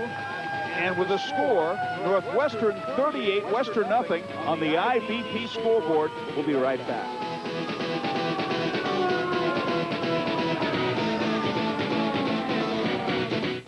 Panda Van's Truck and Stuff has what your car, truck, or van wants. Enjoy the summer sun with a new sunroof, or keep the sun out with window tinting, and you won't pay through the roof. Panda Vans has the area's lowest prices for window tinting. Jazz up your truck with North Bars. Our bed liners come with a lifetime warranty and are only $139 installed regardless of the size. After you line your truck, cover it up with one of our tonneau covers, toppers, or lids. We carry a variety of styles and colors. Panda Vans is the area's exclusive roll-top dealer. At Panda Vans Truck and Stuff, if it goes on your vehicle, we have it and can install it. At the corner of State Road 19 and 22, just 5 minutes east of Kokomo. Scoggins Realtors invite you to spend the next few minutes in the comfort of your home touring their exclusive properties. Established in 1974, Scoggins prides themselves on customer service. Each sales associate is a full-time realtor. Their expanded services include national relocations, Kokomo Board of Realtors, and multiple listing service. High school athletics are an important part of your community, and so is community banking. Locally owned and operated for over 100 years, First Farmers Bank and Trust is your hometown community bank. While deposits in larger banks may be invested several states away, the money you entrust to First Farmers is reinvested into small businesses, farms, and families in your area. So keep your interest at home. Come see us at First Farmers Bank and Trust, helping your community grow. Equal housing lender, member FDIC. All right, Shue's kickoff.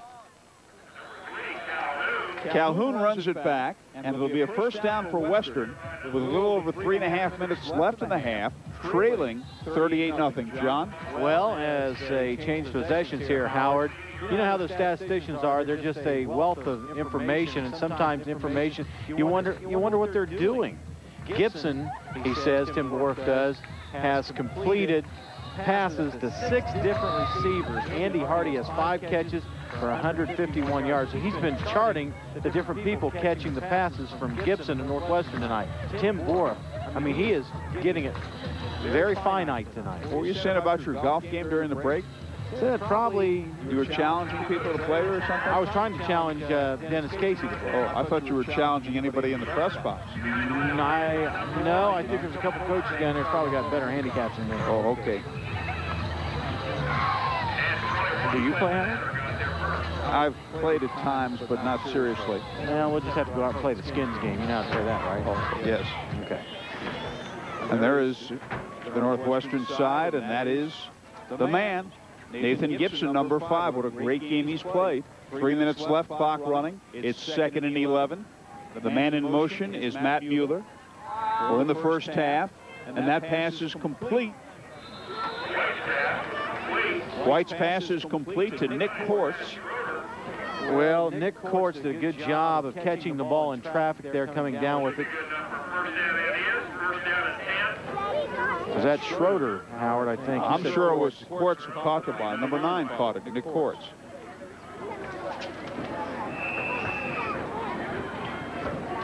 Okay, well, my roster is wrong. I have the roster that says Nick Kortz is number 9. My mistake. It's Brad. It's my mistake. You are right. It is Schroeder.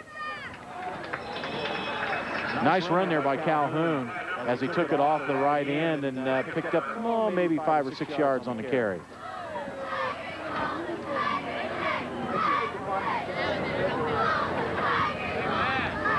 Okay. Clock running. My mistake there on, it is on Nick Kortz. It's Brad Schroeder is number 9, Schroeder, and Nick Kortz is number 12. And the clock is running. There are 2 minutes and 10 seconds left in the first half with Northwestern leading 38-0. It's Western's ball, 2nd and 8, movement on the line, penalty markers down. You know, in a situation like this, you know, we've been kind of lighthearted in the last couple minutes, just changing barbs and everything here in the press box. But for Western, in all seriousness, they want to try to get something sustained to try to take into the halftime locker room. They're down 38-0. And when you start to get a little momentum going, things like what's just happening right now there on the screen, you know, illegal motion is just shooting you in the foot. You can't really get a drive going. You can't get in sync.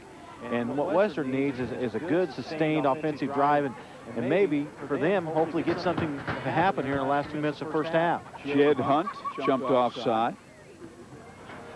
And they hand off running left. Schroeder. Oh, that's Calhoun, I'm sorry. Billy Calhoun, number 3. And Kyle Hardy made the tackle. Can't say enough about Northwestern's gang tackling for one on defense, their defensive penetration on the line, and their pursuit angles when they go after someone from Western who tries to go outside the tackles or tries to sweep. They have great defensive pursuit angles. 3rd down, 11. A minute 15 left in the first half. White passing, and it's complete, and that is Brad Schroeder, and there he goes. Are they going to get him? No! Touchdown! Beautifully executed. White to Schroeder. Hey, was that what I was talking about? Oh, it certainly was. I was just making a comment just a few moments ago that Western needed something positive to happen for them. We'll take a look at the first positive thing that's happened for Western tonight here in the first half. You see White dropping back, throwing across the middle, and here comes the reception right there. And a great piece of running by Schroeder, and he just flat turns into a track meet, and he is the better man to the end zone for Western. The defender, Kyle Hardy, makes a lunge at the end, but misses him. 63-yard pass and run. Western is on the board. It's 38-6. Billy Calhoun for the extra point. It is good. With 1:03 left to go in the first half, we'll stay right here. There's your IPP scoreboard. 1 minute and 3 seconds left in the first half. Northwestern leading 38-7. Well, it's been total domination to that point for Northwestern, and maybe Western can build on this. Maybe they can take Big Mo into the locker room with them and come out here and try to make a game of it in the second half. Well, that's their hope. Dennis Casey said, we'll stay right here. I wasn't going anywhere, were you? No, not until the game's over. We'll stay here. So we'll stay here. And next week, we've got a good one. We've talked about it a little bit. Avon, the Orioles, will be hosting Chittard.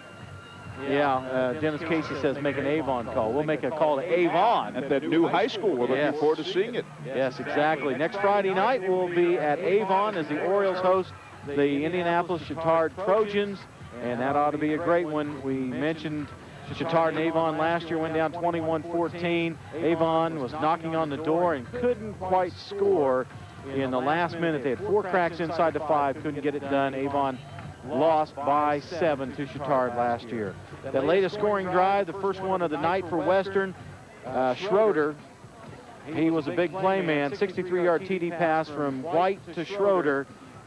Time of the scoring drive, 2 minutes, 33 seconds, 5 plays, 72 yards in all. Billy Calhoun's kick. It is taken by Chris McKibben. By the way, Schroeder has 3 catches for the Western Panthers for 98 yards and 1 touchdown tonight. It's definitely been the Air Force by both squads when it came to scoring, as Northwestern has certainly aired it out here in the first half, and so is Western for their only score was a passing play. First down, Northwestern. Let's see if they run that clock out. 1:02 left in the half. Nothing doing. I was wrong.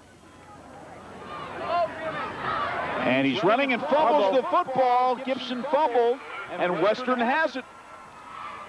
Hey, if you're Western, 54 seconds left, you want to try putting their score on the board here before. Right. They have very good field position deep in Northwestern territory. The fumble there was recovered by Nick Quartz. We'll take a look at the replay where Nick Quartz gets the fumble recovery. Here's Gibson stepping away from pressure, up in the pocket, then realizes as he sets he's got too much pressure around him to throw the ball, and then he got hit at the end. The ball spurts out, Nick Quartz right on top of it for Western. First down, Western at the 28-yard line of Northwestern. White throwing deep. Incomplete. Incomplete on the pass. Howard thrown just a little bit long, and that stops the clock with 49 seconds remaining first half. 38-7 Northwestern in dominating fashion in this first half over Western.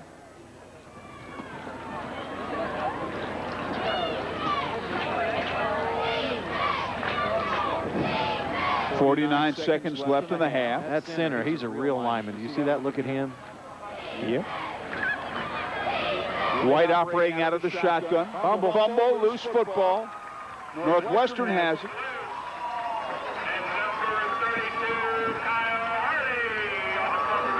Kyle Hardy recovered. Well, Northwestern fumbled it away to Western, and 2 plays later, Western fumbles it back to Northwestern. And Northwestern has that football with 45 seconds left. Dennis is handing you a note.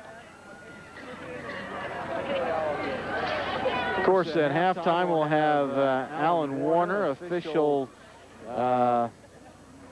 man with the Western Panthers football, Little League football program. All right, Gibson throwing deep. It is incomplete. Casey was trying to throw me a curveball, but I kind of stepped up in the box and hit it.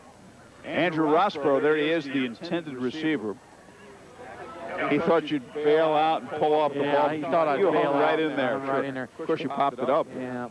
Al Warner, of course, with the Western Panthers Panther Pack Little League football program. We'll talk to him at the half. Well, there are 40 seconds left in the half.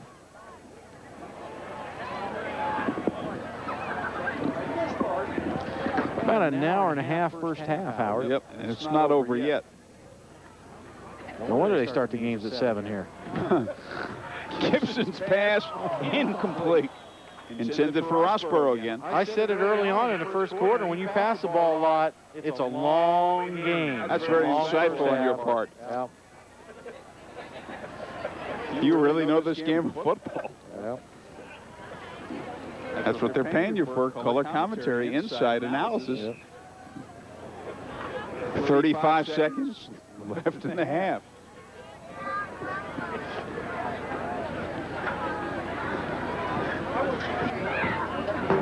We're beginning to pull for him to put it on the ground here. Yeah. Nope. Yes, he did. They put it on the ground. Give it to Jason Shue.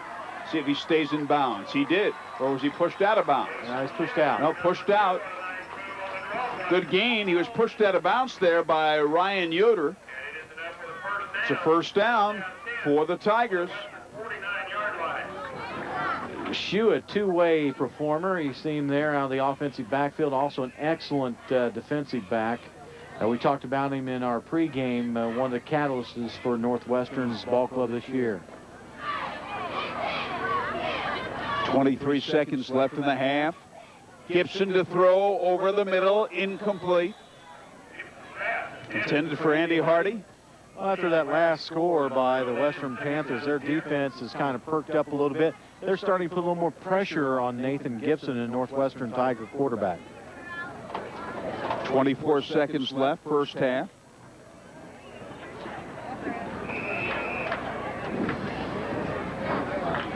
Northwestern leading 38-7.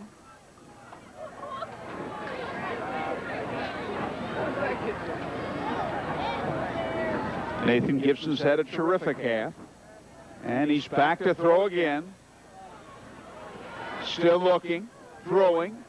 Nobody out there but white jerseys.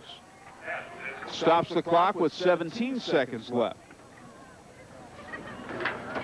We're in the first half. This could be as long a half in terms of time. We've been playing almost an hour and a half. Yeah, it could be the length of a game, of a normal game we've done in the past.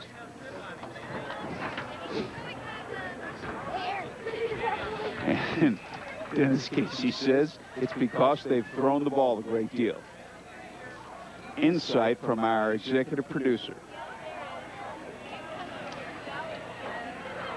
Gibson barking him out. Yes, sir, he's back to pass again. Over the middle. It is complete. And that may end the first half. The clock is running. They're hurrying up to try to get another playoff. Garber made that last reception, Darren Garber for Northwestern. And that's it. That's the end of the first half. With a score on the IBP board, Northwestern 38, Western 7. We'll be right back.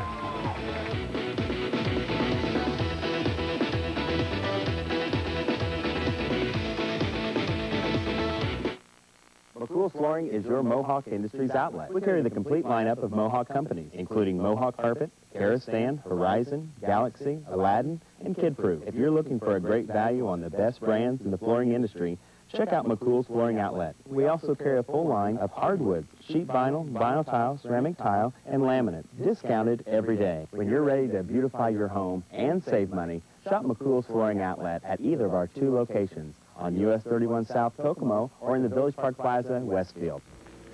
Do you want to know what a real Boilermaker is? At Gowdy Brothers Boiler Company, we have been selling, servicing, and repairing boilers since 1914 in the city of Kokomo and the surrounding area. We specialize in church, school, and industrial accounts. We also do certified welding, retubing, turbine cleaning, refractory installation, and repair. So when you need a real Boilermaker, call 459-4416. Now, would you like to explain to me what a real Hoosier is? It's Watson's Spectacular Fall Preview Sale. Specials on Cal Spas. Viking Spas as low as $19.99. See the newest in slate pool tables, like this one, only $13.99. Others as low as $8.99 installed. Hot prices on gas logs, only $99 installed. And free fireplaces, only $6.99. Tanning beds, just $9.99. Final closeout at all pools. Half off, and we'll throw in free installation.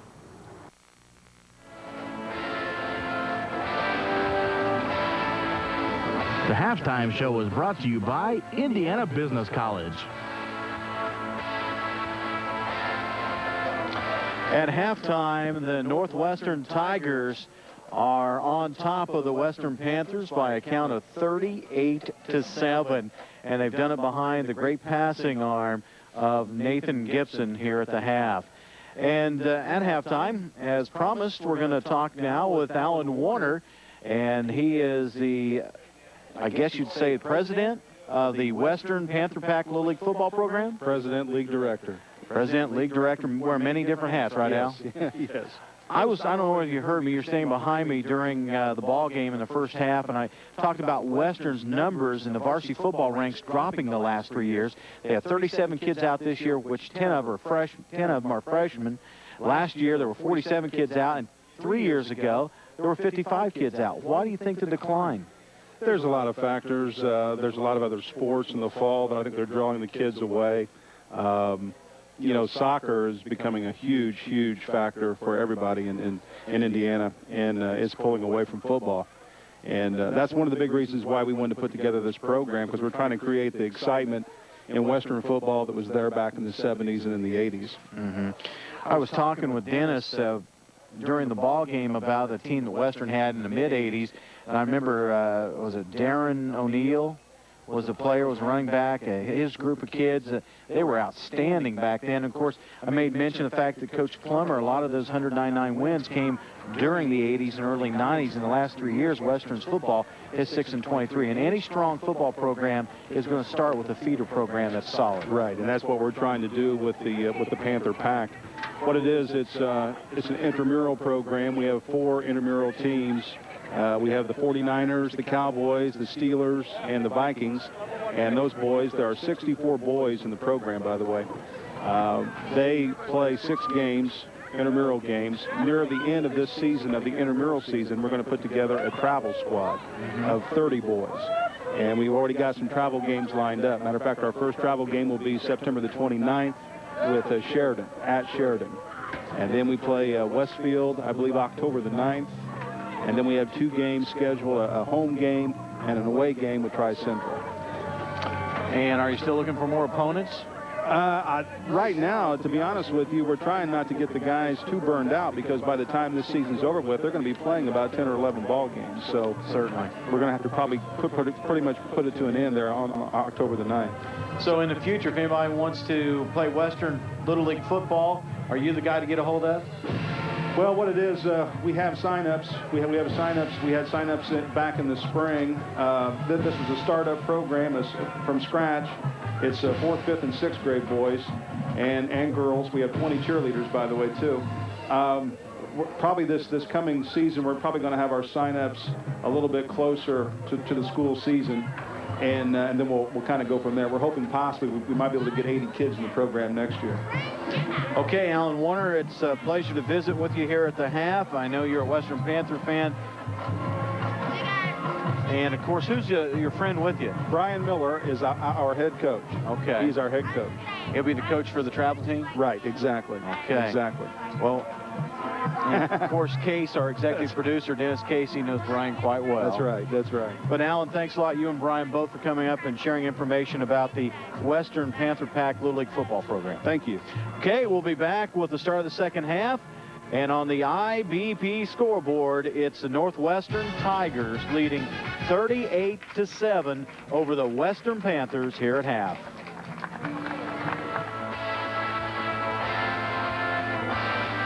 The halftime show was brought to you by Indiana Business College.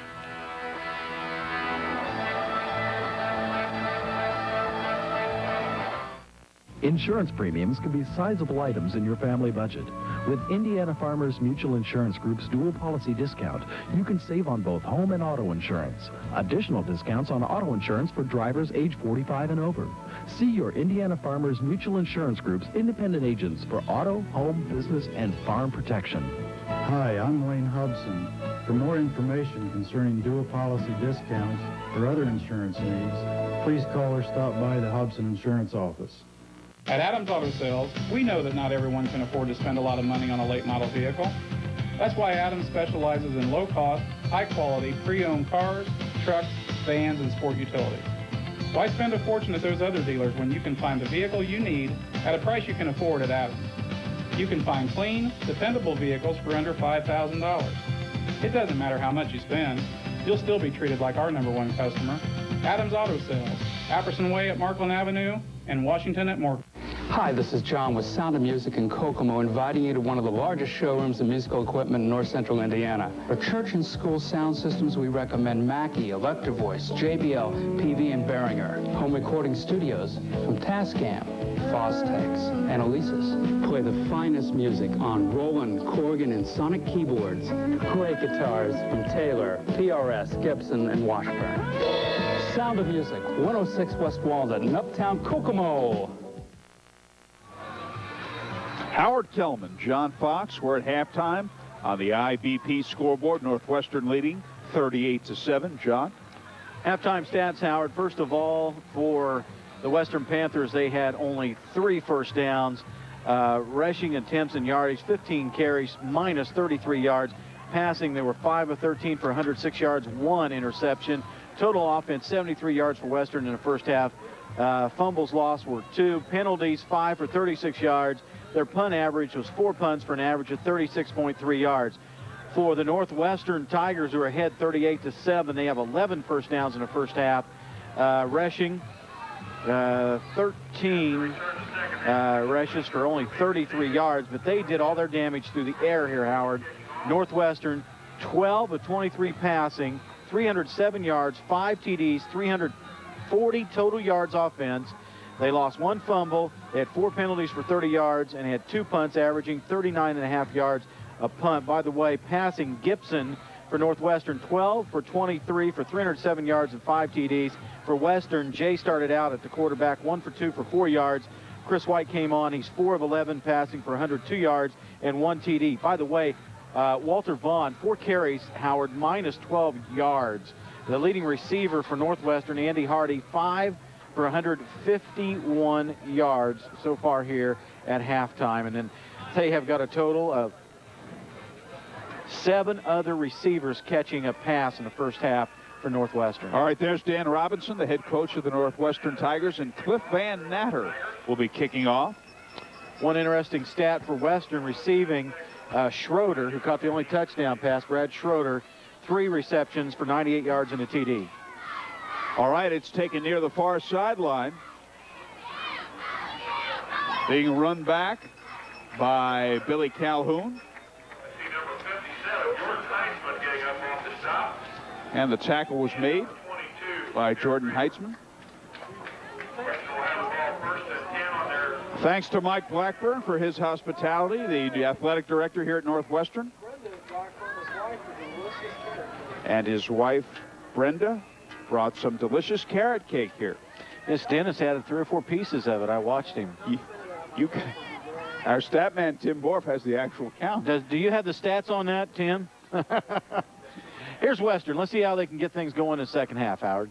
1st and 10, first play from scrimmage. Running left, and the pass is complete to Brad Schroeder, and there he goes.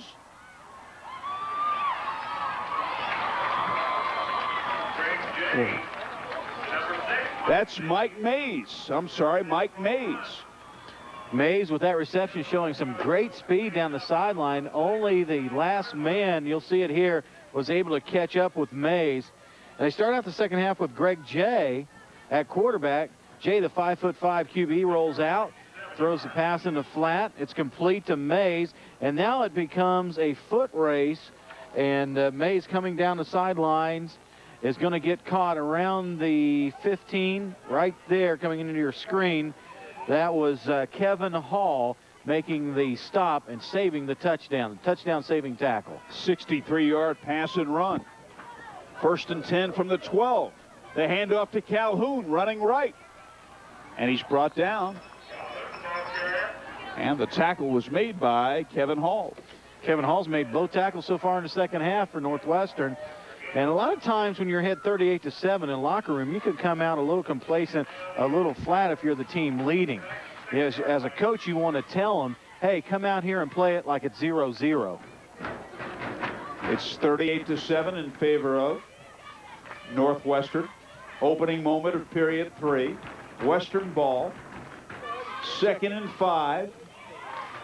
And they go nowhere with that play as they put the football on the ground. Once again, it's Billy Calhoun. And he was brought down by Ian Blankenberger. No gain on that play. Well, Western's in the red zone. Let's see if they can get the job done here.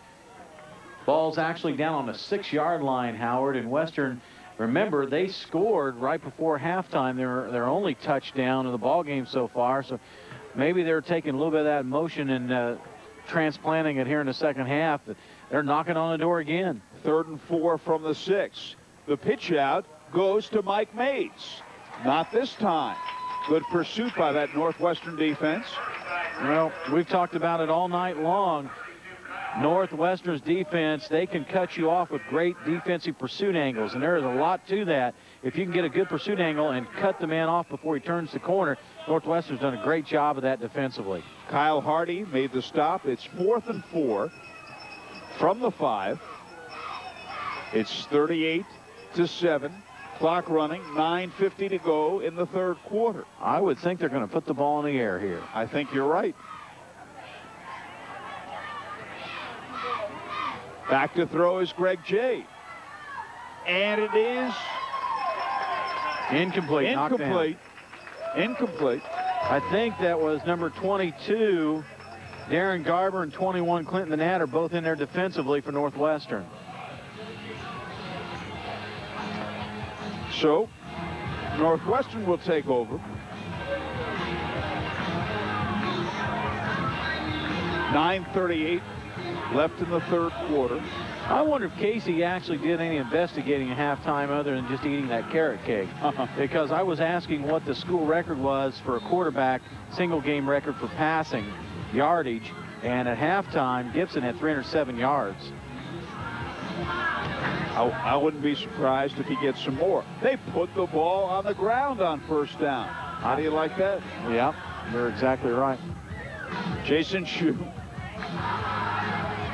Jason Shue, the ball carrier. Dennis did check, and he has the record. Most pieces of carrot cake eaten by a producer at halftime, 6, a record he holds.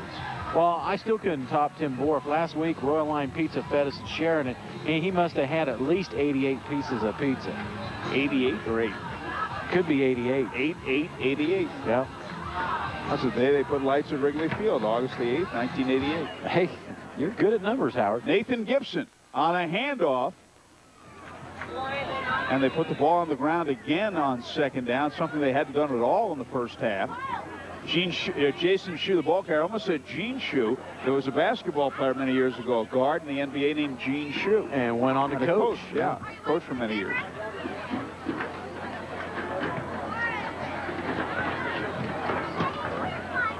Dennis Casey's daughter Jennifer was born on September the 9th, so she celebrated her birthday in 9/9/99.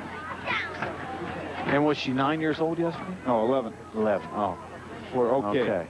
Well, this time Gibson's passing. It is almost intercepted. Almost picked off there by Jed Hunt. Jed Hunt, you called his name a lot for Western. He's got a good sense for the football, good nose for football. Got in there and knocked down that pass. Great play by Jed Hunt. There you see him on the screen right there, number 51.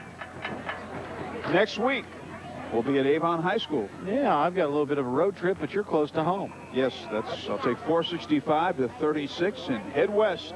Yep, and I'll have a much longer route there. Really looking forward to going out to Avon and seeing the new high school there. Chittard against Avon. And there's the punt by Bobby Maddox.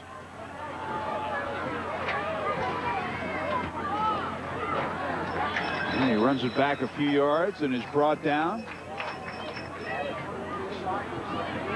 Billy Calhoun.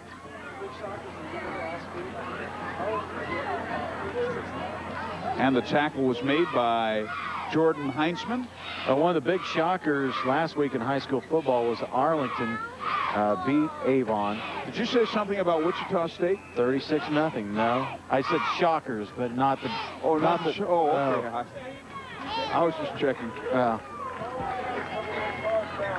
later in the season, we'll see Arlington play Indianapolis Cathedral. At Arlington, 36-0 over Avon last week. 1st and 10 for Western. Greg J. throwing deep as he's rolling left. It's complete. Beautifully executed. And the reception made by Brad Schroeder. Schroeder's made several nice catches tonight. We'll take a look at this replay here. Schroeder already has 1 touchdown receiving. Here's a little 5.5 QB. Greg J. rolling out on the pass. Every time he passes, he's rolling most of the time. But a great pass by Schroeder as he had to kind of lunge for it at the last moment to make the reception. And Schroeder's 26-yard pass reception there. Terrific catch, as you said, by Schroeder. First down for the Panthers, who are trailing 38-7. 7:40 to go, third quarter. Put the ball on the ground, give it to Matt Mueller. Boy, speaking of their ground game, Walter Vaughn, who's a terrific player, has been very quiet this evening. I don't know whether you heard me or not when I was giving the stats at halftime, but he had a minus 12 yards. Right. And he had some phenomenal games the past few weeks. I mentioned that earlier tonight. Madison Grant game. Walter Vaughn rushed for 257 yards and 5 TDs in that game, but he's been virtually non-existent tonight. Give a lot of credit to the Northwestern defense. 2nd down 10. 7 minutes to go. Clock running. We're in the 3rd quarter. Greg Jay's the quarterback. Hands off on 2nd down. And that time, Matt Mueller, the ball carrier. Where's Mueller been all night? The last couple runs been pretty impressive. It's 3rd and what we call it, Howard, about 1. Ball's on about the 1-yard line. All right, John. John Belviso made the tackle. 6.5 to go, 3rd quarter. 3rd down and 1. The man in motion. The hand up to Mueller. Touchdown, Western High School. I think Mueller deserved that one just by the way he ran the last couple times before he went in from 1 yard out. We'll take a look at the replay here, and we'll see big number 44, 6 foot 195 pounder Matt Mueller going across the goal line, breaking the plane there.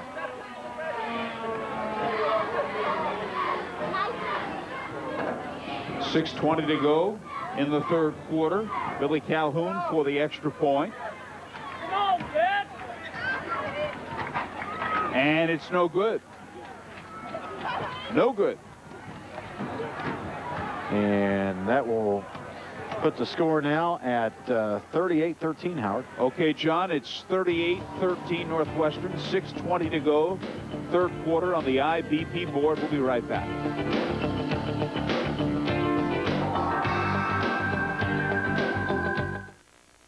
Under the current labor agreement at IBP and Logansport, your starting wage is $8 an hour. If you qualify for a grade 1 or higher position, your pay could be accelerated with the Quick Start program up to $10.65 an hour. General maintenance positions start at $10.10 an hour with grade pay up to $14.40 an hour. You can be a part of the IBP team by calling 1-800-728-2709. That's 1-800-728-2709. IBP is an equal opportunity employer.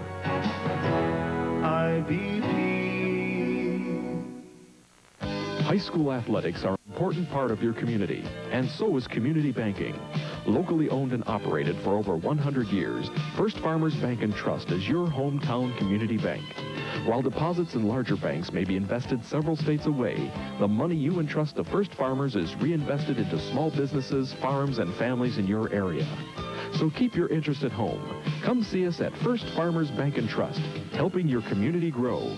Equal housing lender, member FDIC. Paint Vans Truck and Stuff has what your car, truck, or van wants. Enjoy the summer sun with a new sunroof, or keep the sun out with window tinting, and you won't pay through the roof. Paint Vans has the area's lowest prices for window tinting. Jazz up your truck with North Bars. Our bed liners come with a lifetime warranty and are only $139 installed regardless of the size. After you line your truck, cover it up with one of our tonneau covers, toppers, or lids. We carry a variety of styles and colors. Paint Vans is the area's exclusive roll-top dealer. At Paint Vans Truck and Stuff, if it goes on your vehicle, we have it and can install it at the corner of State Road 19 and 22, just 5 minutes east of Kokomo. Right now, get 7 subs with 6 grams or less of fat. Subway also has combo meals and the famous Mama Alardo's pizza and TCBY yogurt. Billy Calhoun's kick. He's down, I believe. No, it's not. Fumble and a loose ball. And the Panthers have it, I believe. Well, if they rule him down, Northwestern will get the ball back. And I haven't seen any indication by the officials that Western has recovered yet. Some of the Western players were saying that, but you're right. I guess my initial call was correct in that he was down. Yeah. Then I saw the Western players jumping on the ball. I thought it was a live ball. Okay, we'll take a look at the sidelines. Well, let's take a look at a replay here. There, the ball is kind of mishandled, and he goes to try to pick it up, and he can't find it between his legs, and his teammate knocks the ball away from him, and then they kick it. That's a bloopers and blunders reel. That's a highlight film for bloopers and blunders. There's the coach, Dan Robinson of Northwestern on the sidelines. Fumble on the exchange. Western has it. I guess it was meant to be. Western got it back. Sooner or later. Yes. Well, right now, get 7 subs with 6 grams or less of fat. Subway also has combo meals and famous Mama's Alardo Pizza, and TCBY Yogurt. Remember, each and every sandwich made just for you. Visit their 5 convenient locations in Howard County, US 31 South, across from Dixon Square, Markland Mall, and Greentown, along with North Washington. Dustin DeLong recovered that football, and there is Jim Plummer in his 29th year as head coach. The dean. Yes, the dean of Howard County football. Okay, here are the Panthers trailing 38-13. Rolling right, Greg J.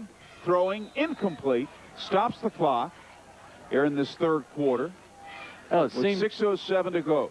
Sorry, Howard. It seems like it was a few minutes ago, but the last scoring drive by Western was 1:35 long.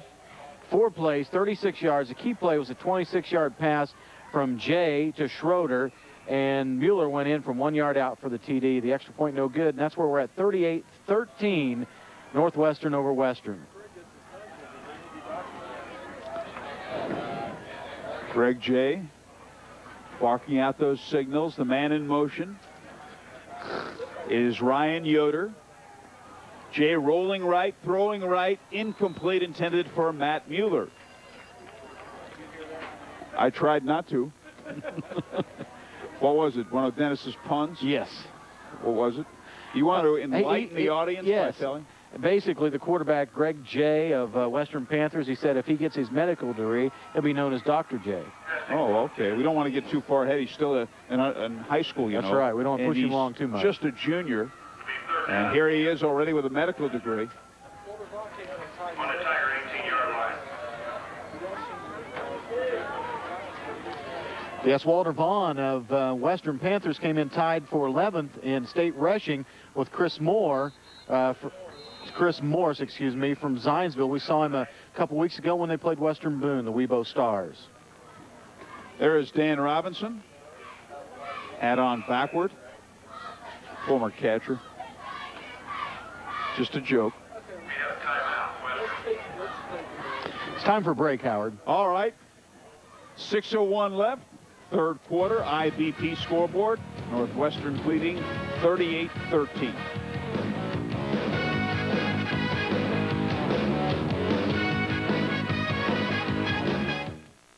Hi, this is John with Sound of Music in Kokomo, inviting you to one of the largest showrooms of musical equipment in north central Indiana. For church and school sound systems, we recommend Mackie, Electro-Voice, JBL, PV, and Behringer. Home recording studios from Tascam, Fostex, and Alesis. Play the finest music on Roland, Corgan, and Sonic keyboards.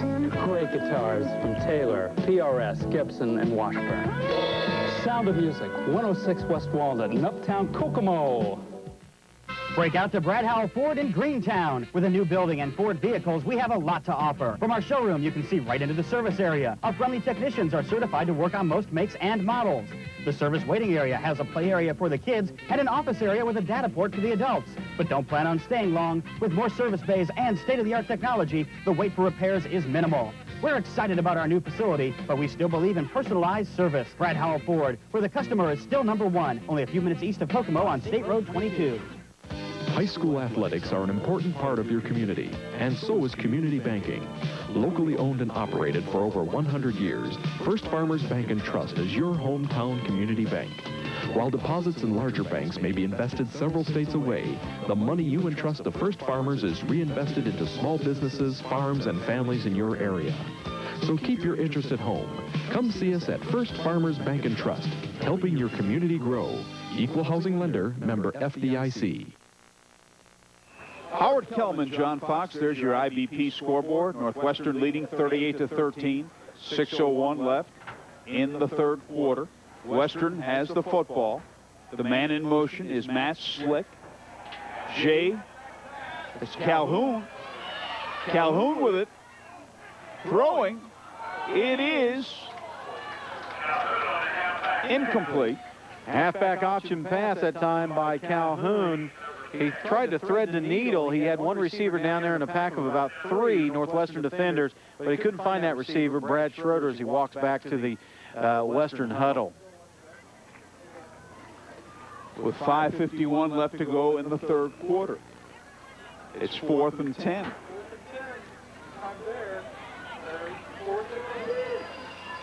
Passing play, obviously, and they got a couple people split out wide each side of the field. Man in motion. Jay's pass is incomplete, and Northwestern will take over on downs. That was a slant pattern and thrown a little bit out of the reach there of Schroeder, and good defensive coverage by number 22, Darren Gerber. We'll take a look at a replay. You see the quarterback, Greg Jay, fakes the handoff. Little quick slant pass across the middle, incomplete, intended for Schroeder there. Actually, Shue was the defender there, Jason Shue. All right, it's 1st and 10 for Northwestern. That's Nathan Gibson, number 5, the quarterback. He's back to throw. Throwing deep right side. His pass is complete. Complete to Adam Fisher. There he goes, 30, 20, caught from behind at the 15-yard line. Well, Fisher, a little bit winded at the end of that play. 5'4", 150-pounder was turning those legs as fast as he could get him. He could see that 6 in front of him, but caught from behind, but still a great play. Matt Slick caught him from behind.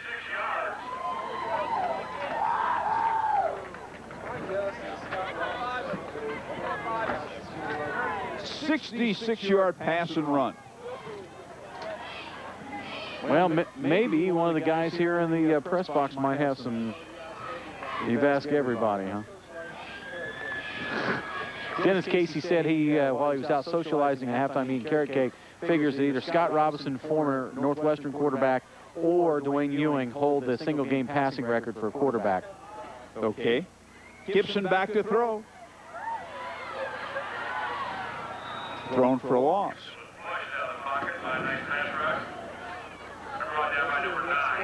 And the tackle was made by Brad Schroeder. A loss of a yard, the clock will run. And we are under 5 minutes in the third quarter, with Northwestern leading 38-13.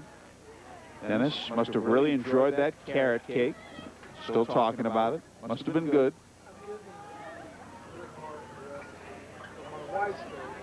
His wife's carrot cake, okay. Gibson on a delay to Shue. He's going to go into the end zone. Touchdown. A delayed draw play, handoff from Gibson to Shue, and Shue did exactly what you're supposed to on a draw play like that. He saw the open hole. He didn't waste any time, didn't do any dancing side to side. He went north to south. We'll take a look at this replay, and you'll see exactly what I'm talking about. There's the delayed draw. Shue sees the hole. He sprints for the opening, cuts back against the grain, and finds nobody able to catch up with him. Great run there by Jason Shue. So it's now 44-13 with 4:35 left to go in the third quarter. And Shue for the extra point. It is no good. Wide left. Dennis Casey said, we'll stay here. We're not going anywhere. There's your score on the IVP board. Northwestern leading 44-13. Our executive producer, Dennis Casey. Statistician Tim Borf. Director Dave West.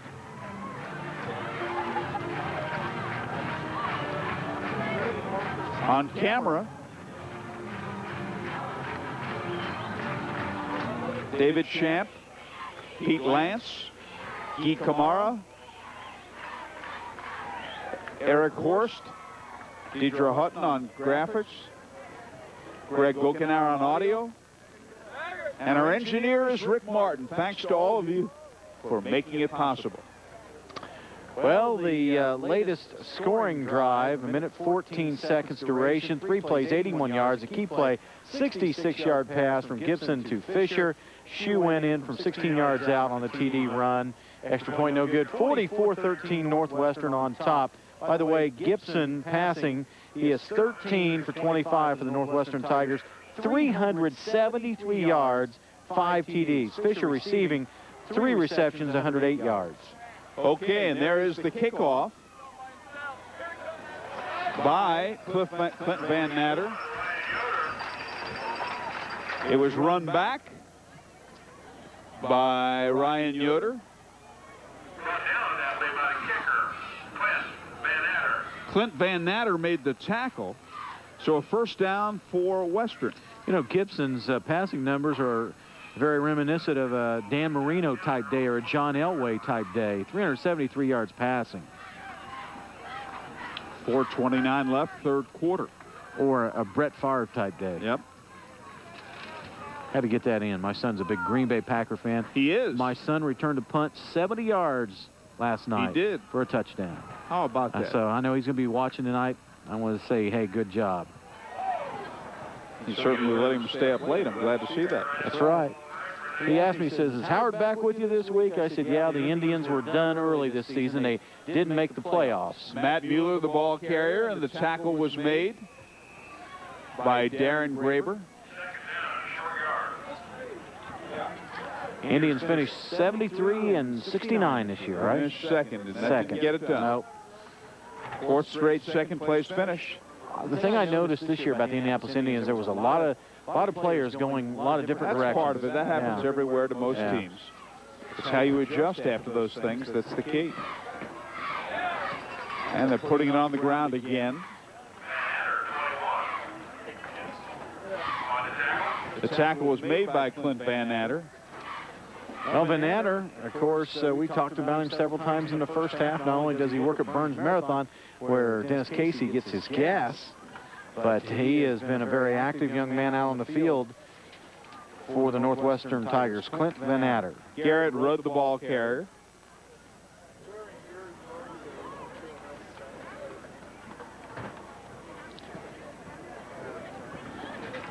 He's that shy. Just for that plug, he'll get 93 octane instead of 87. I'm just trying to take care of Casey because he takes care of me. 3:35 left, third quarter. Dennis said, we're here to the end of the quarter. Well, I got news for him. We'll be here to the end of the game. And it's on the ground once again. I thought I saw a flag, Howard. Mueller, the ball carrier. Maybe not.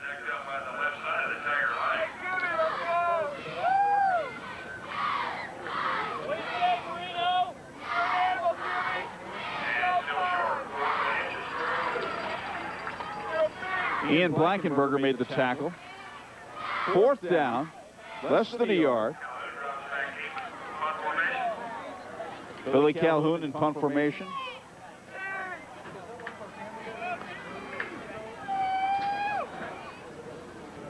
And he gets it away, and he got his leg into that one. That's a good kick.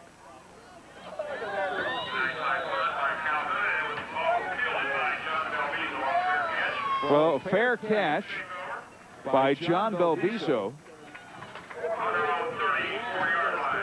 at the 34-yard line. Excellent punt there. Oh, no doubt about it. And as you said, a fair catch, no return. 34-yard punt. He got under it. Oh, it was nice and high. The hang time is what made that punt. It forced Belviso to make the fair catch signal, and you know, 34 yards with no return. Good punt. You know, if a high school kid can average 35 yards a punt, he's doing a good job. Yes, with no return. That's the key. 2:35 left in the third quarter. 44-13. Here's Jason Shue, the ball carrier. Well, primarily Northwestern keeping the ball on the ground here in the second half, Howard, as they went to the air significantly in the first half. As we had those numbers at halftime. At halftime, the quarterback for Northwestern, Nathan Gibson, threw for nearly 250 yards. Nick Kortz made the tackle. Clock running. We're at the 2-minute mark of the third quarter. It's 2nd and 10. No gain on that last play. Nathan Gibson's the quarterback. He's back to throw. Over the middle. Tipped it incomplete. All right, Ball State and Wisconsin play tomorrow in college football. Indiana takes on North Carolina. Michigan against Rice. Purdue against Notre Dame. Well, that's a big one. It's a good one. Oh, yeah. Real good one. Well, what a tough loss Notre Dame had to Michigan last week. Wasn't that? Oh, that was a great finish, though. I mean, for a true football fan, I mean, it was very competitive game. Very exciting, but those penalties cost Notre Dame dearly. Of course, we're carrying Notre Dame football on TV 40. The home games. Yeah. All right, they hand off to Josh Hopper, number 34, a 5'10", 180-pound senior. We're carrying all of the home games, I believe, of Notre Dame on TV 40 on a tape delay basis. And we have the Bob Davies Show on Saturday mornings at 10:30 on TV 40. Matt Mueller made that last tackle. Well, that's good to know, and I'll be watching that tomorrow morning, or this morning, actually. Also, Ohio State is taking on UCLA in a big game tomorrow. Dennis Casey said the Bob Davies Show may immediately follow this game as long as this one's taking. The punt by Maddox. And Calhoun, Billy Calhoun takes it, and he is hit. He got hit. I mean, he got leveled. Nice play there by the punt coverage team of Northwestern. Good look at the Northwestern sideline. Darren Graber's the man who hit him. As they're enjoying a 44-13 lead with 1 minute, 6 seconds remaining in the third quarter. So it's 1st and 10 for the Western Panthers. Northwestern leading 44-13.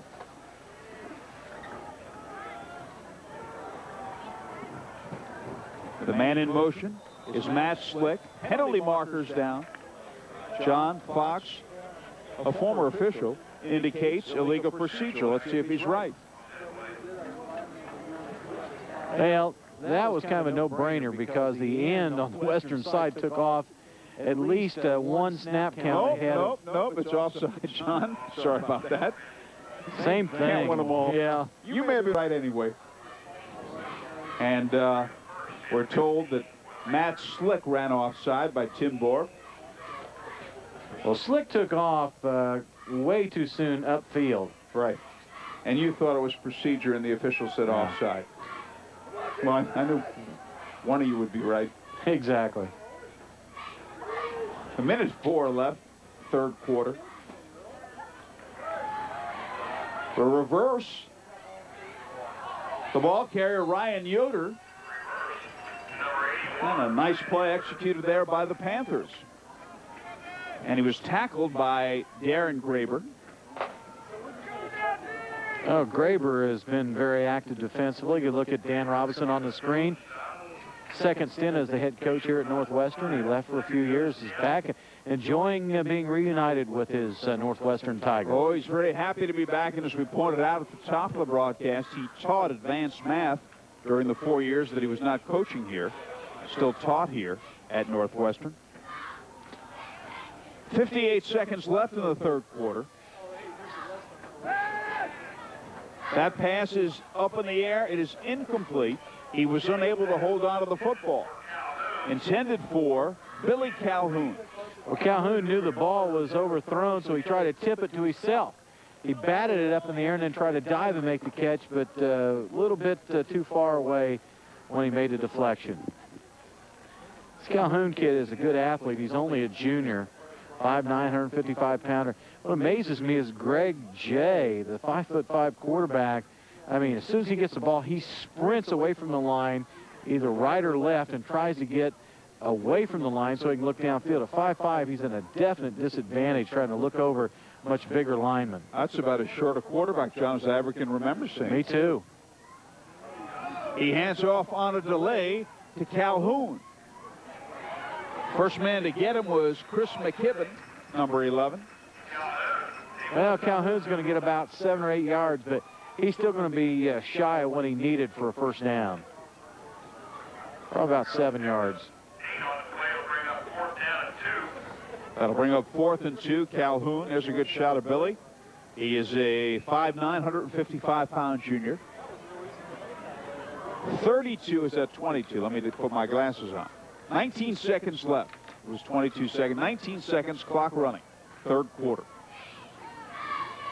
Calhoun into punt. Knuckleball punt. Bouncing and down by Western with 6 seconds left in the quarter. So Northwestern will take over a 26-yard punt, no return.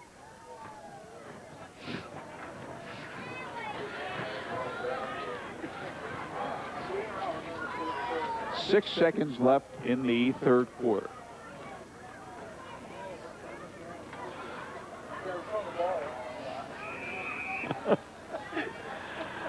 Enjoying being back with you, Howard. It's great to be back with you and the entire TV 40 crew.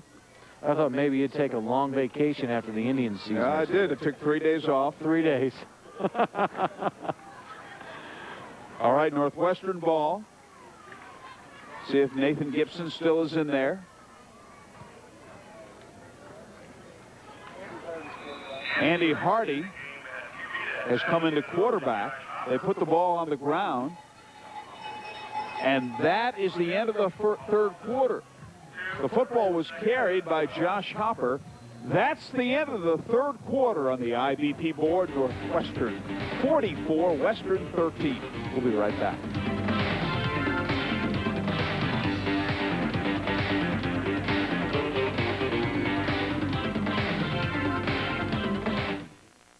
Scoggins Realtors invite you to spend the next few minutes in the comfort of your home touring their exclusive properties. Established in 1974, Scoggins prides themselves on customer service. Each sales associate is a full-time realtor. Their expanded services include national relocations, Kokomo Board of Realtors, and multiple listing service.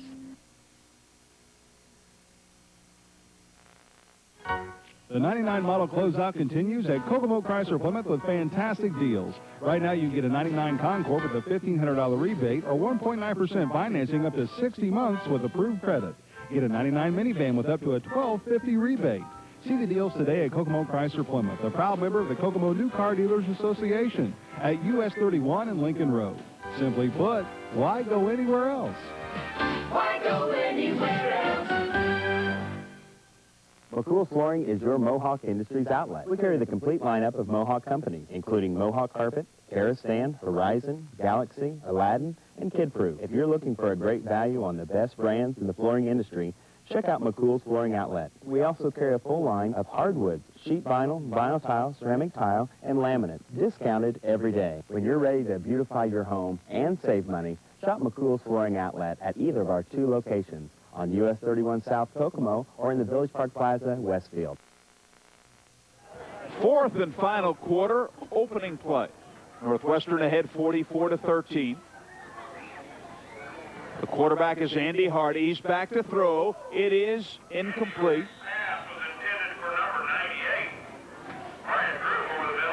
It was intended for Brian Groom. Kevin Hall, number 40, was the man who tipped the ball away, defensive back for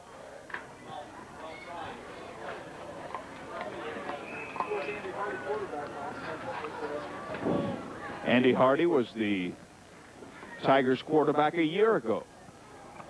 My apologies. It was Adam Hyman was the individual that made the great defensive play for Western. John, you've got some numbers on Nathan Gibson. Sure do. Give them to you here after the next play.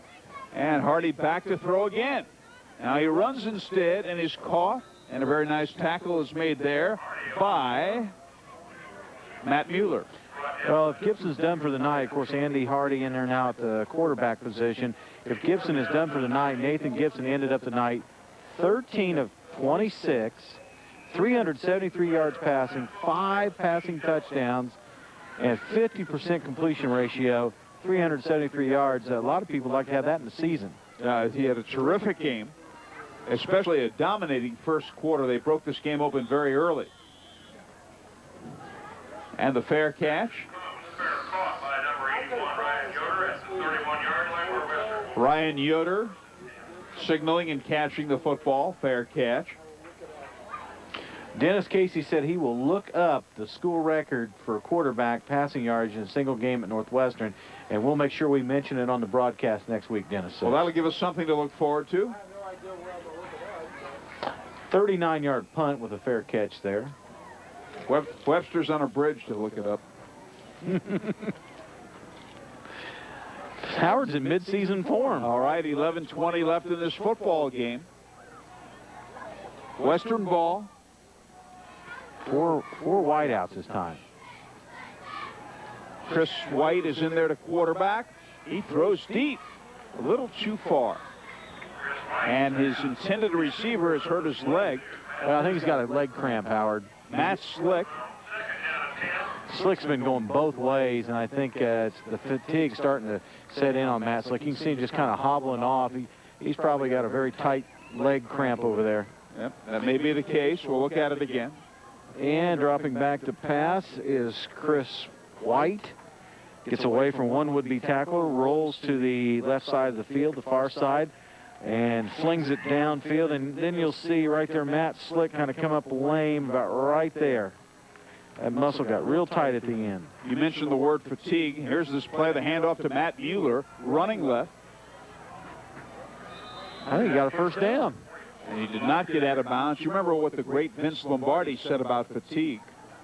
Fatigue makes cowards of us all.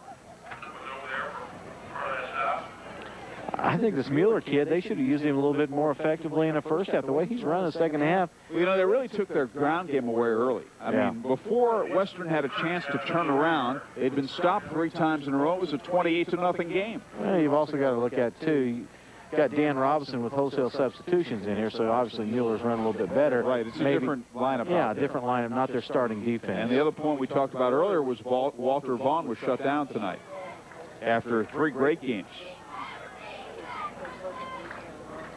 On the ground, on 3rd and 1, he's got the first down. That's Mueller.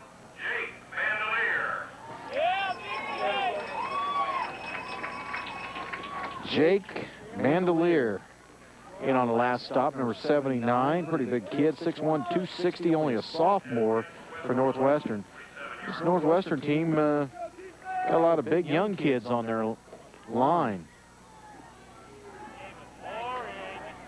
Yep, well, that's good. Of course, Alex Karras once said, I'm big, but I'm slow. Big, but he's slow. Chris White's pass is intercepted. Intercepted. Running it along the far sideline is Chris McKibben. Well, McKibben did a great job of playing center field in the secondary for Northwestern. As that pass went downfield, McKibben stepped up, saw the pass. We'll take a look at the replay, and you can see exactly what I'm talking about. White dropping back the pass, looks downfield, and incoming there is Chris McKibben, and he did a great job, good vertical leap, kind of tipped the ball to himself, and nice interception return, good field position for Northwestern.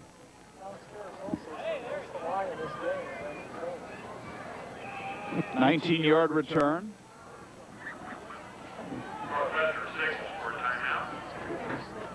9:51 left in this game.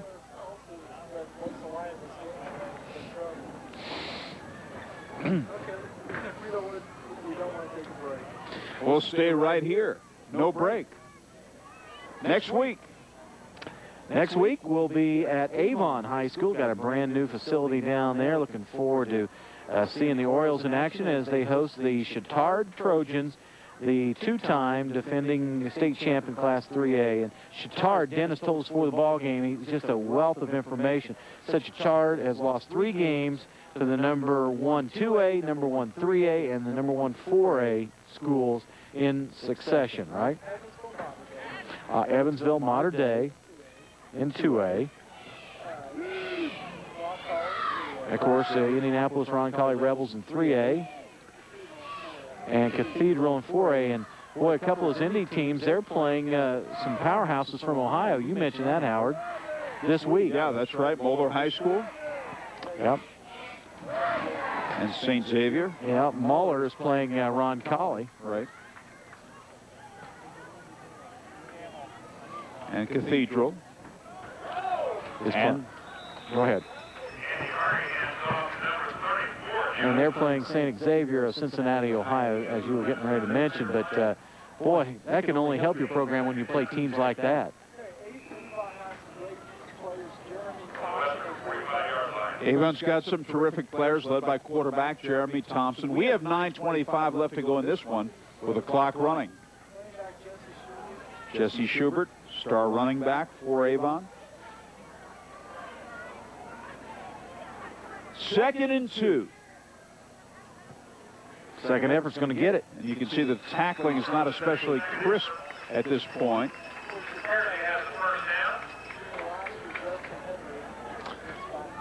Yeah, I remember Chittard's Justin Henry, Howard, from last year. We saw him in that Avon game. Matt Mueller, the ball carrier, and the tackle.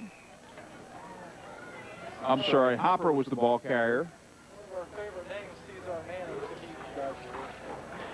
Travis Bradley made the tackle.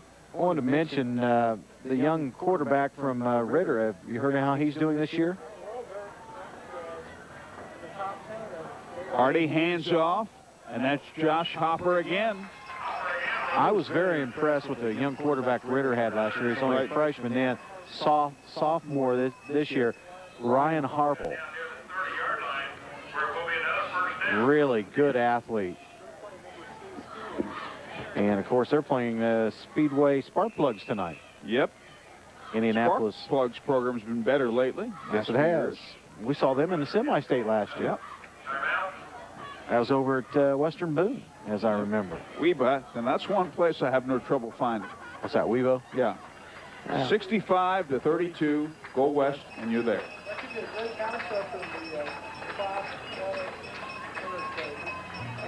All right, timeout is called. 8:44 left in the game. Northwestern leading 44-13. Ritter and Sheridan this year in the same sectional. Talked about that last week when we did the Westfield Sheridan ball game, what a competitive sectional that was. Very impressed with Sheridan's Kyle Timmy last week, Howard. I don't know if you caught any of that ball game, but Sheridan a big winner over Westfield.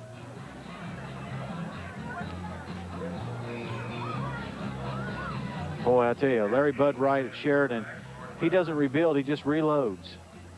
Very well said. Did you come scripted with that line? No, I've used it before. Okay. Well, as long as it's your line. I borrowed it. Uh-oh. Well, that's a different story. Yes. 8.5 to go.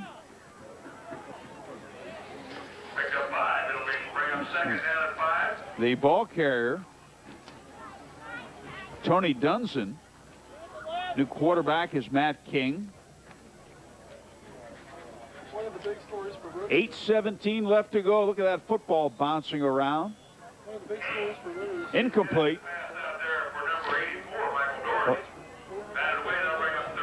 One of the big stories for Indianapolis Ritter is Rodney Burns. He's rushed for 479 yards. I don't think a lot of people thought that he would be up in that statistical category, but he's one of the top in the state. 3rd and 6. No, they did not get it. I'll tell you another team that you guys might not have seen that is playing extremely good football right now is the Elwood Panthers, coached by Kevin Fry. They're off to a 3-0 record, and next week they'll be hosting undefeated probably at that point the Eastbrook Panthers in a big CIC matchup. Both teams could come in there in the top 5 conceivably with undefeated records. Tony Dunson was that last ball carrier. Now he's back to throw. Throwing deep right side, and it is incomplete. Matt King's pass incomplete. But you might remember Eastbrook was ranked almost all of last year. They're ranked again this year. They're 4th in 2A. The Elwood Panthers got some honorable mention votes. I believe they're 11th this week in Class 3A. And they have got some extremely good athletes. Kevin Fry's been there. I believe this is his 4th year, and he said it's the best group of athletes he's had at Elwood in a long, long time. We had Tipton on earlier in the year. They beat Kokomo 19-7, and the very next week, Elwood beats Tipton 28-7. So that'll be a test of Titans in the Central Indiana Conference. 7:35 left in this one. Western takes over on downs. Spinning and twisting for Western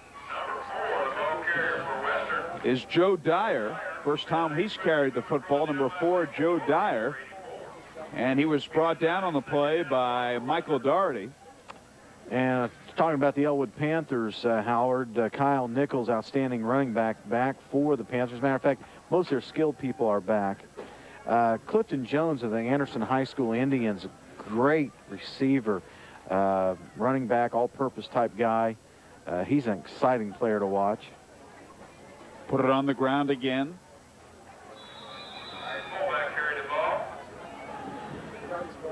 Wholesale substitutions in there now. Oh, yeah, they're all second-string players. That was Garrett Rudd, a sophomore, on that last carry for Western. Yep. It's a first down. Now that clock is starting to move. 6:50 to go in the game. Well, as I mentioned before, Dennis Casey, our sports director, does a great job of, I think, bringing Central Indiana viewers some of the top players and top teams year in and year out with high school sports. The pitch out, running left, is Joe Dyer. Dyer, the ball carrier, was cut down by number 57, Jordan Heinzman. After a short gain. And the tackle was made by Jordan Heinzman, along with Robert Morgan. Gain of a couple. Make it 2nd and 8. I think Muller, is Muller still out there? No, I see Joe Dyer in his place for Western. He is in trouble, and he's thrown for a loss. Chris White thrown for a loss. And the man who got him was Brian Groom, a 6'2", 185-pound junior.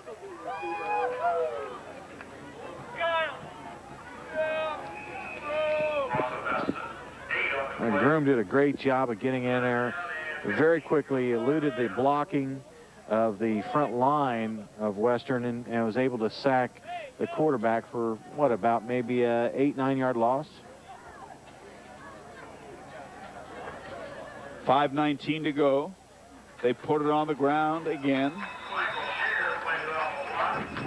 Joe Dyer, the ball carrier. There he is. And they'll be shy of the first down, and Northwestern will take over on downs.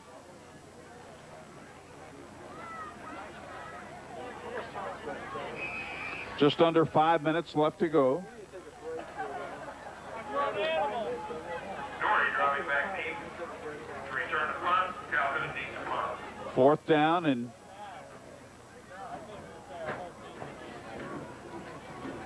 Billy Calhoun punting. They're going to say roughing the kicker here, Penalty Howard. marker down. Doherty on the return, but we do have a flag in the Well, if they could have touched or even deflected that ball, the punter is live. Michael Doherty on the return, and it appeared as if Mark Kucholik got him. Kucholik, I should say. Yeah, I think he did get him. And like I said, if they were able to touch, let's take a look at a replay. Anytime a punter is back and you get a piece of the ball as far as blocking it, then the punter's live. I mean, if you just touch it in any way, shape, or form, and you can see the man from the outside coming, bearing down on the punter, right about here, he just misses it, and then his forward momentum carries him into the punter. We still have a flag on the field. And let's see.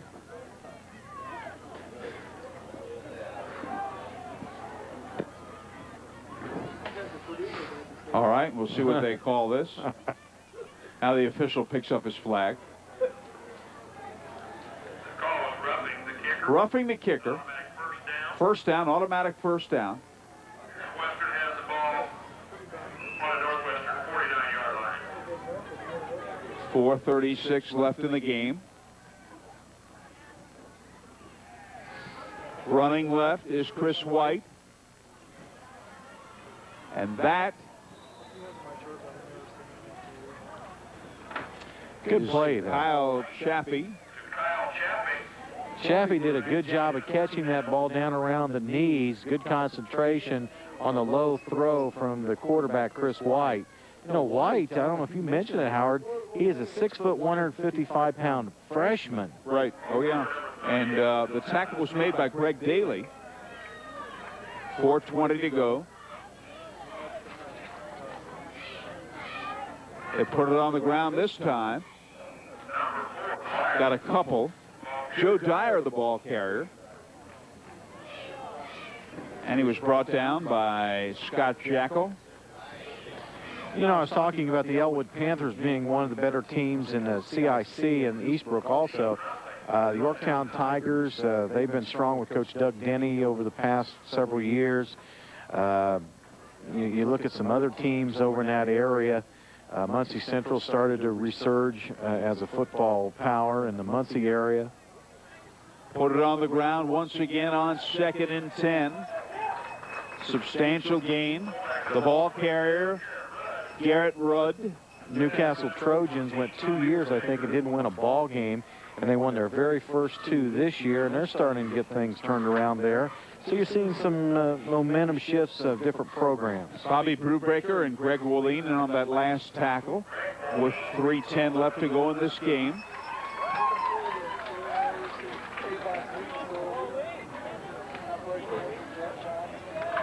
We look forward to seeing Jeff Johnson, the AD at Avon, and their new facility next Friday at 10:30 on the TV 40 game of the week as Chris White keeps the football running left.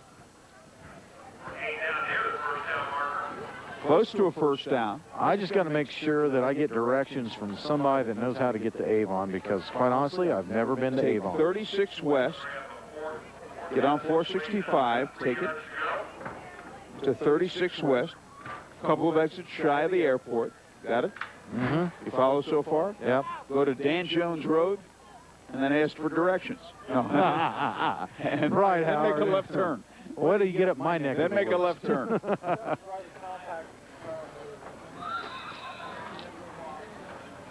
I could have said and then punt. And punt. What is the ball carrier? I could have done that, even in my declining years. And when you get to Dan Jones Road, you use one of your 3 timeouts and ask for directions. 2:05 left to go. Clock running.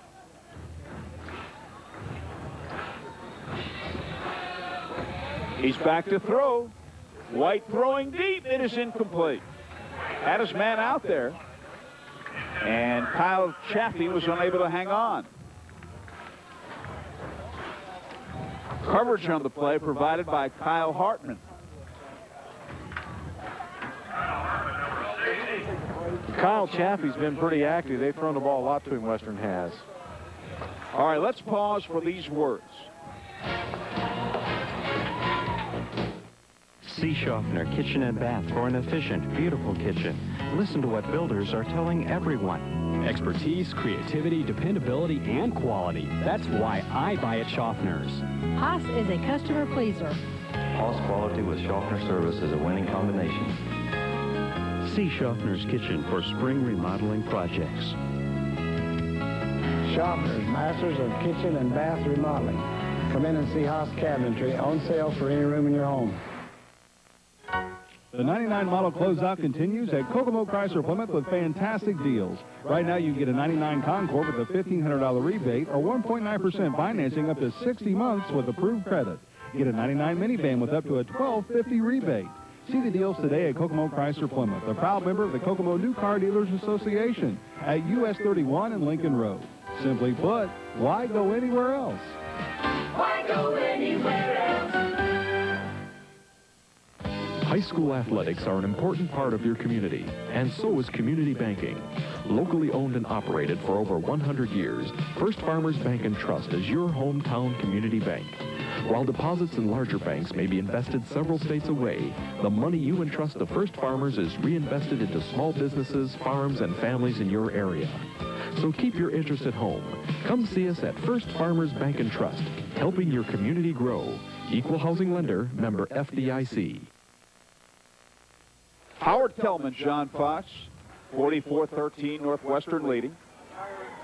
Less than 2 minutes to go. They put the football on the ground here. That'll lead up some more clock.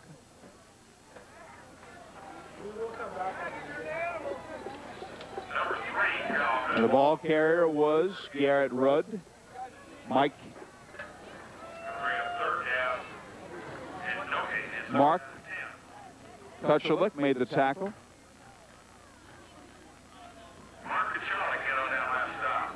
Kuchelik, I'm sorry.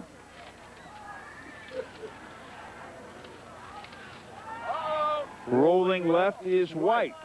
Throwing. Underthrown. Incomplete. Stops the clock with 1:14 to go. Well, one thing about this ball game, it's giving a lot of playing time to a young quarterback for the Western Panthers.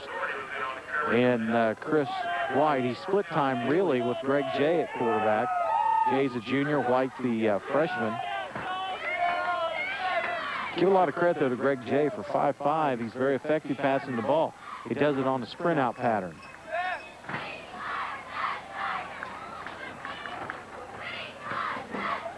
A 1:14 left to go. White back to throw again. And it is incomplete.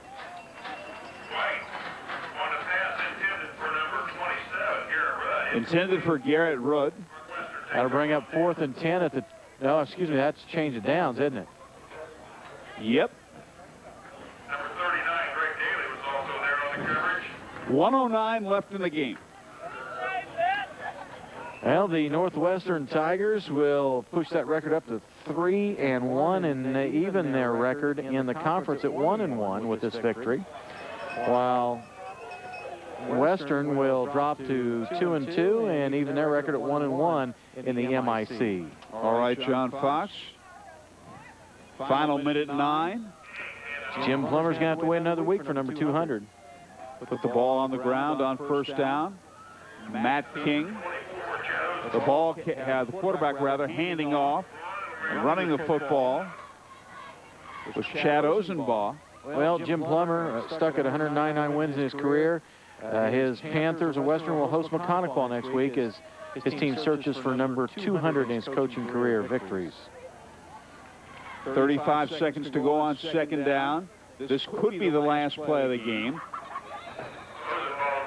Ozenbaugh, the ball carrier again. 25 seconds. They may get one more play off. We'll see. All Northwestern, the Tigers got off early to a 28-0 lead and coasted. 28-0 lead and coasted the rest of the way. 10 seconds, I believe that will do it. 5 seconds. And that is it from Northwestern High School. The final on the IBP board, Northwestern 44, Western 13. We'll be right back.